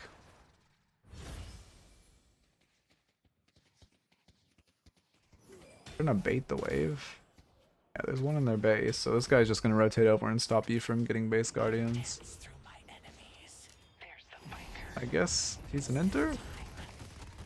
Okay. That would never, ever have been allowed to happen. And if he just stayed in Fountain for like 2 more seconds, you would have completely wasted your time. But also, if you're maxing 2 first, I would like at least an extra charge for the... Oh, actually, to be fair, I do like 2 max here because I was just talking about counterspell is good. 2 max achieves the same thing. But I would go extra charge. Is debuff remover not good here? Let's see. Yeah, debuff remover is pretty solid here, but counterspell is better. But 2 max also works. But counterspell or remover obviously great into Infernus, good into Drifter, okay into good into Billy, okay into Holiday, okay into Doorman, good into Shiv. Yeah, definitely remover would go crazy. I don't really support Haze. More like damage Haze with a few misplaced souls. Spellbreak? I don't love Spellbreak here. Yeah, I don't like Spellbreak. It's only really valuable in the Doorman. I would prefer... I mean, I guess if you want a Spirit alternative, Spirit Resilience, but like... I'm seeing a lot of gun damage, and I'm seeing Escalating Resilience isn't bad here. Yeah, Escalating Resilience. I mean, yeah. Escalating Resilience could be nice. What else? I honestly don't know Haze's Spirit option. It feels really... It doesn't feel good to build Escalating Resilience... Or escalating... Not escalating. Spirit Resilience on her because she has such a low shield ratio. Why? How many souls is the Drifter sitting on? Is he Rage Soul? Oh, he Rage Soul. Like, oh no, you're right. Yeah, he sold the Crushing Fist. Yeah, he sold the Crushing Fist because he was getting parried. Yep. Yeah, you told me that would happen. Okay.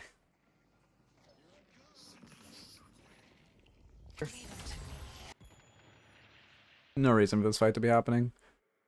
We're just coin flipping mid. They're like pixels away from their walker resistances. This is not at all a good fight that we should just not be taking. If you want to fight, Urn's right here. You should just run the Urn to force a fight.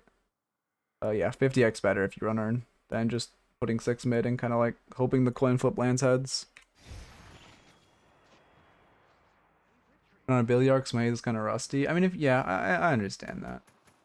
Again, I also don't really love Burst Fire, but I mean, to be fair, it's a good Haze item because it works with your ult and such. But I would just prefer Furry Trance. Furry Trance is just so fucking overpowered right now.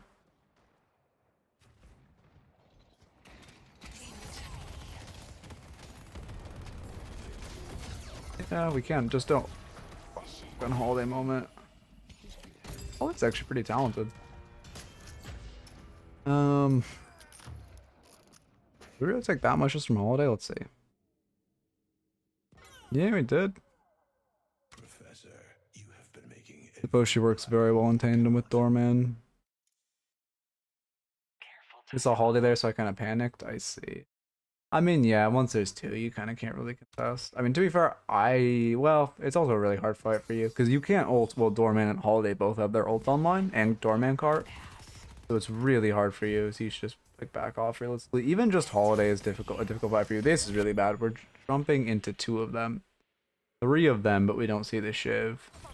But this is really bad. This is a classic at best fight you're jumping into, and then it turns out to be well, it's initially a negative fight with your Yamato chasing to make it an at best fight. And then it turns out to be a bad fight because the Shiv's there.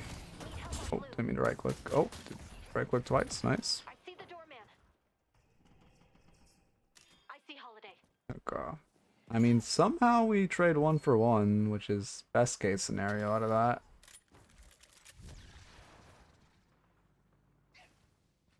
Okay. I see Holiday.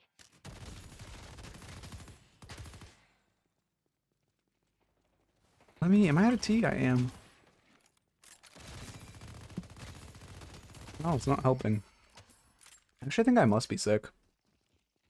Something really bad. Walker is under attack. I probably just like shouldn't talk for a day or something, but that's kind of impossible with both my job and like wanting to have a social life and like hanging out with my girlfriend. We'll just face tank until my throat breaks. Okay, wait. We get a kick. We're actively looking, I mean, it's not your fault, but your team is actively looking for a fight while down 2, which is really bad. We kind of get lucky to get a pick. Again, we just shouldn't be 4 mid. I mean, the biggest issue is just we're constantly 4 mid. Yeah, you sit in the side, you push the side. That's great.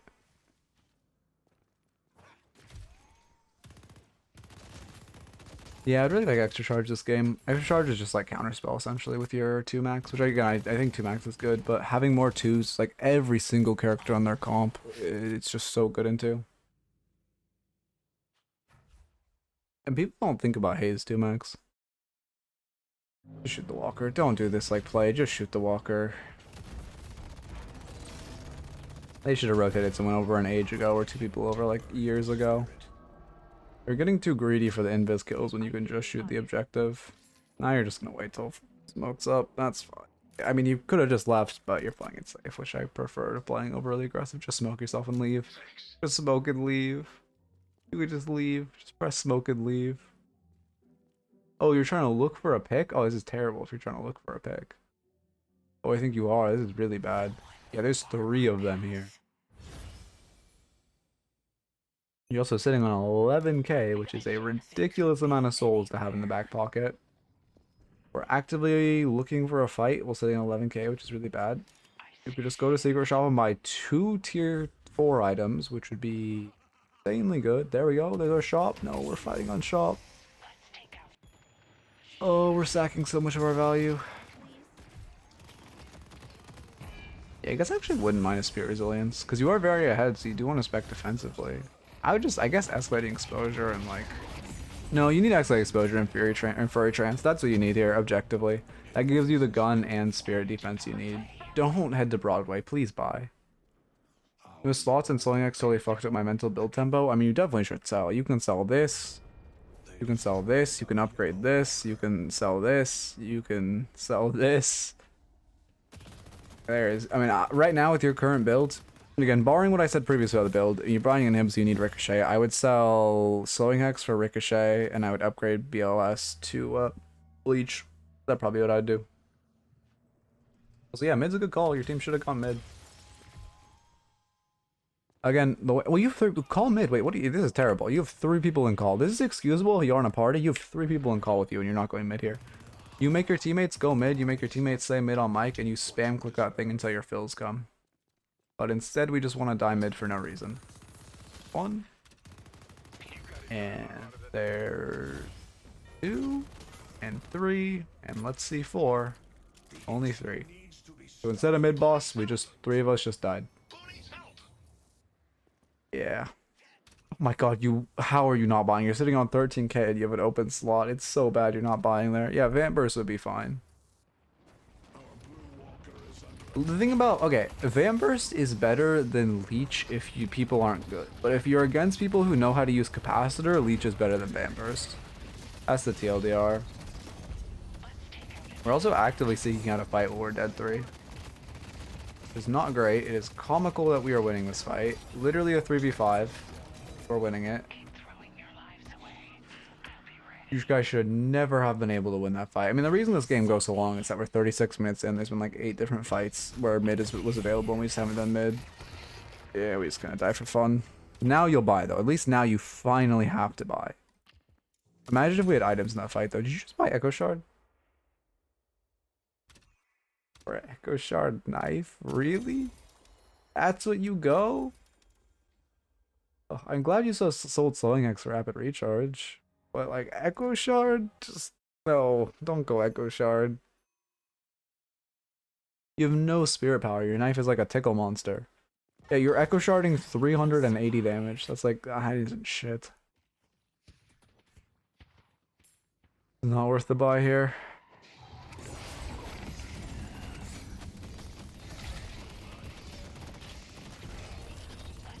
Fine barrier would be there. You obviously can't build it. I'm just thinking like with your team. Okay, we're missing his sleeps a little, which is unfortunate. You're also very afraid of Shiv. You don't have to be that afraid of Shiv.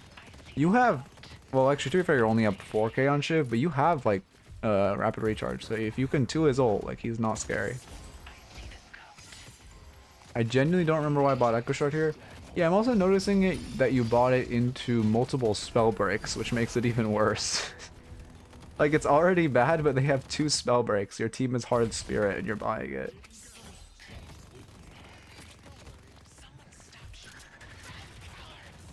Well, whatever. I mean, I like the vision.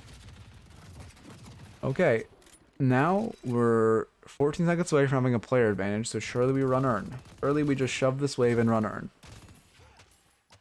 That's the play.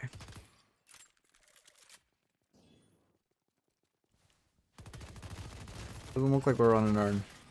Yeah, we're not. So we're just wasting our advantage. We're gonna have 30 seconds while we're up a player, but we're just fighting here for no reason.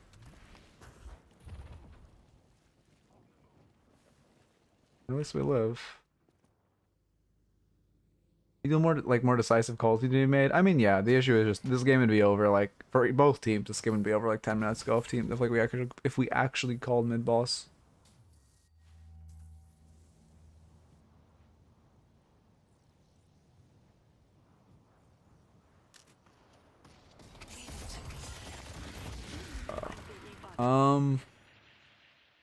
I mean, we're aggressively taking the fight on their side of the map, but it is a decent pick, but like, it's on their side of the map, and we don't really have that much information on them.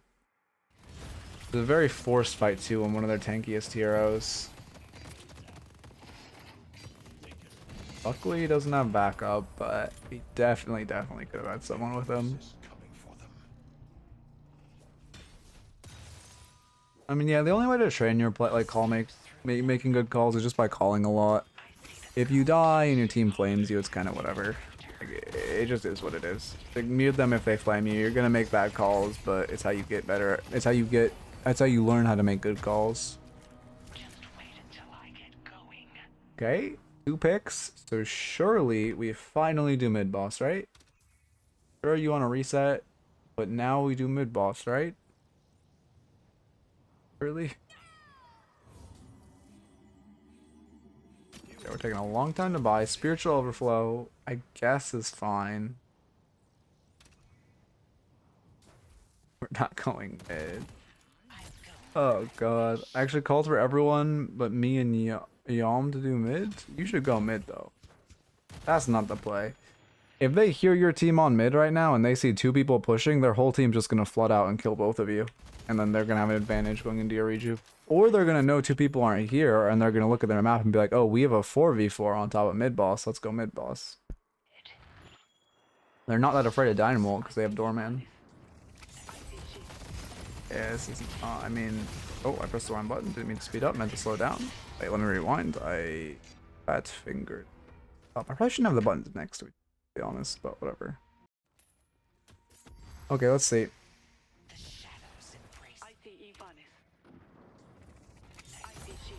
Sleep. Shoot. I mean, yeah. How do we lose this 2v2?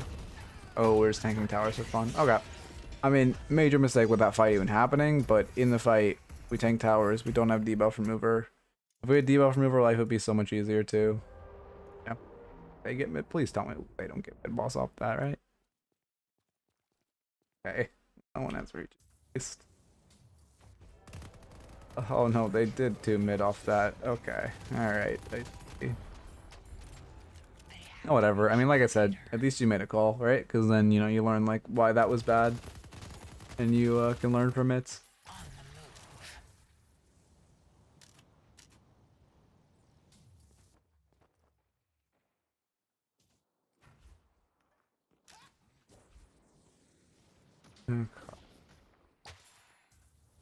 I mean, okay. Textbook play, one of your teammates should grab Earn and hide it. However, I don't think you should actually do that in this game because since they haven't run Earn yet, I doubt they're even going to know it exists and they're not going to pick it up even though. I mean, we should just be turtling here. You just want to play slow. We're wasting a lot of time waffling. But you just want to play slow. Keep stuff easy for us.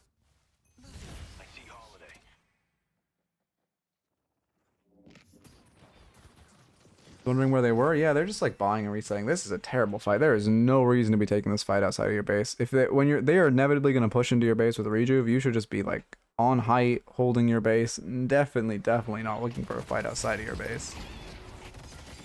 This is like really bad. Crippling headshot would be really good this game. They have a lot of tankiness. And if the majority of the damage you're doing this game is going into Shiv, a crippling headshot would be so good for it. How do you hide arm without going down in souls, or is it just worth? Yeah, I mean, one person just like holds their own. One person just has to bite the bullet. Normally, your support. They will return. Surely, how do they not end here? They have 2 rejuves when your patron is knocked, and they have a pick. They left?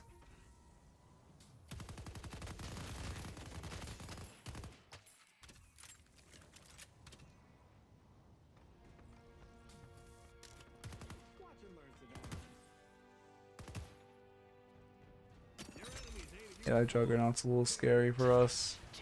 He's counter-itemizing for you, but you're not for him. And I'm glad we finally picked up Ricochet. Dribbling headshot would just be so good here.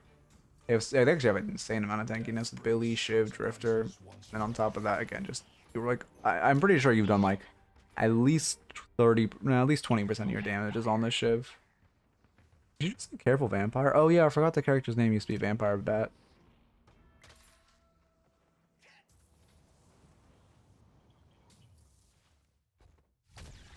Some weird biases about items for Haze, but I just gotta get over that. Yeah. There's a lot of like good items here, especially like Capacitor, which is, I mean, it's just so good, and it would be so good this game. Builds are interesting. It's kind of funny watching like low-level players hit their item cap and they just don't know what to buy. Oh. I hate Ricochet because I see people buy it first and it sucks around there. Oh, I don't think Ricochet is good, don't get me wrong. Especially like, let's see, especially this game where you're your team's pick, so it's actually much better for you to build for individual dueling and for pick around Haze because you don't have anyone else in your team who can actually provide the pick value you need. However, because you bought Inhibitor, I think you should have bought Ricochet. But overall, I'd prefer not to see either item.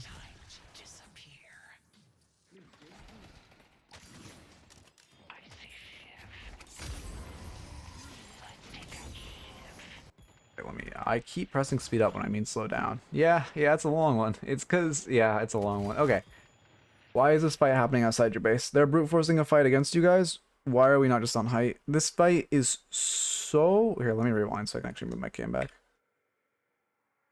Come on, you can do it, Valve. Okay, this fight is so much better and so much easier if instead of fighting in this choke, your team was just holding height and fighting on top of height and using height to your advantage and your base. And just how much more favorable both having a fountain next to you is and just the map geometry of your base. Okay, you guys are fighting now on the choke, which is good, but like they have height. Yeah, none of us went to height and they took the height, which is really bad.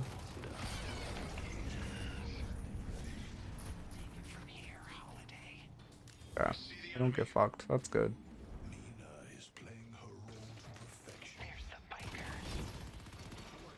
Getting Inhib first into Ricochet would have been wise. I mean, again, yeah, I mean, yes, but also, again, I really would prefer not to see either.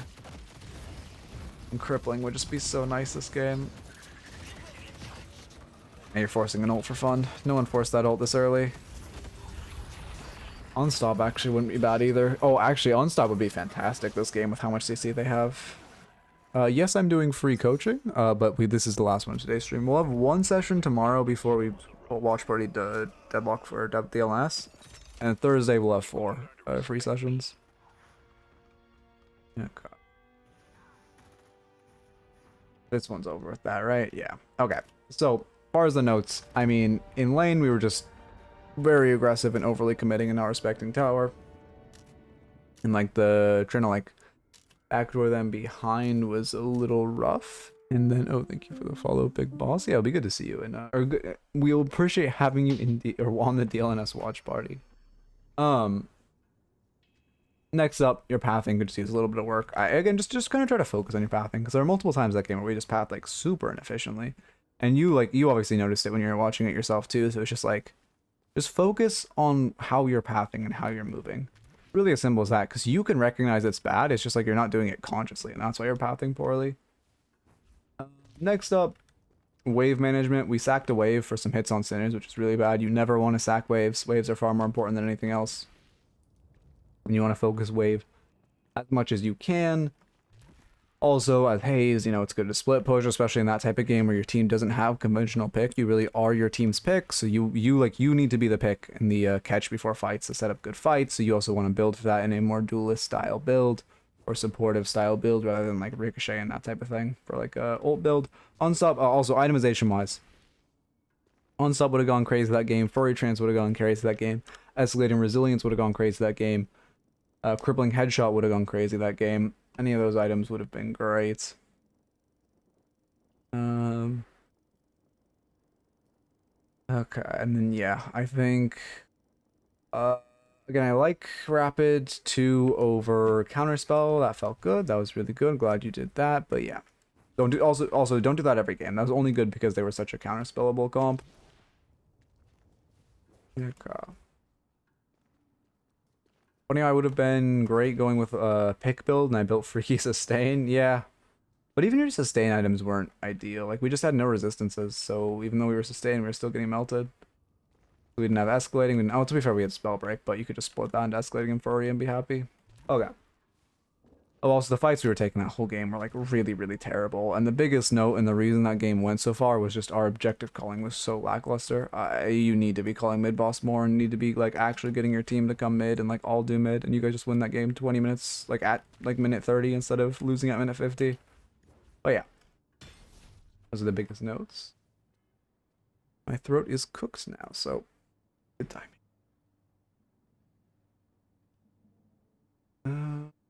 Okay. What is that? Why? Okay. Ooh, is anyone I normally raid live? No. Well, there are a couple people. They aren't really streaming Deadlock. We're kind of low-key today. I think I might just call it. No raid. Yeah. So I hope you enjoyed. Yeah, I'll try. I don't know. Maybe I'll just make more tea or something. That'll probably help. But yeah, thank you everyone for stopping by. Hope you guys had a good one. And yeah, of course, happy to coach you. And yeah. Keep it real, everyone. Have a good night, and I will talk to you guys tomorrow for the LNS. I think it'll see me. I'm pretty sure Shiro is, like, I can't remember what he said last week, but he's, like, sleeping in or something, or doesn't have, or has scrims or something, so I'll just be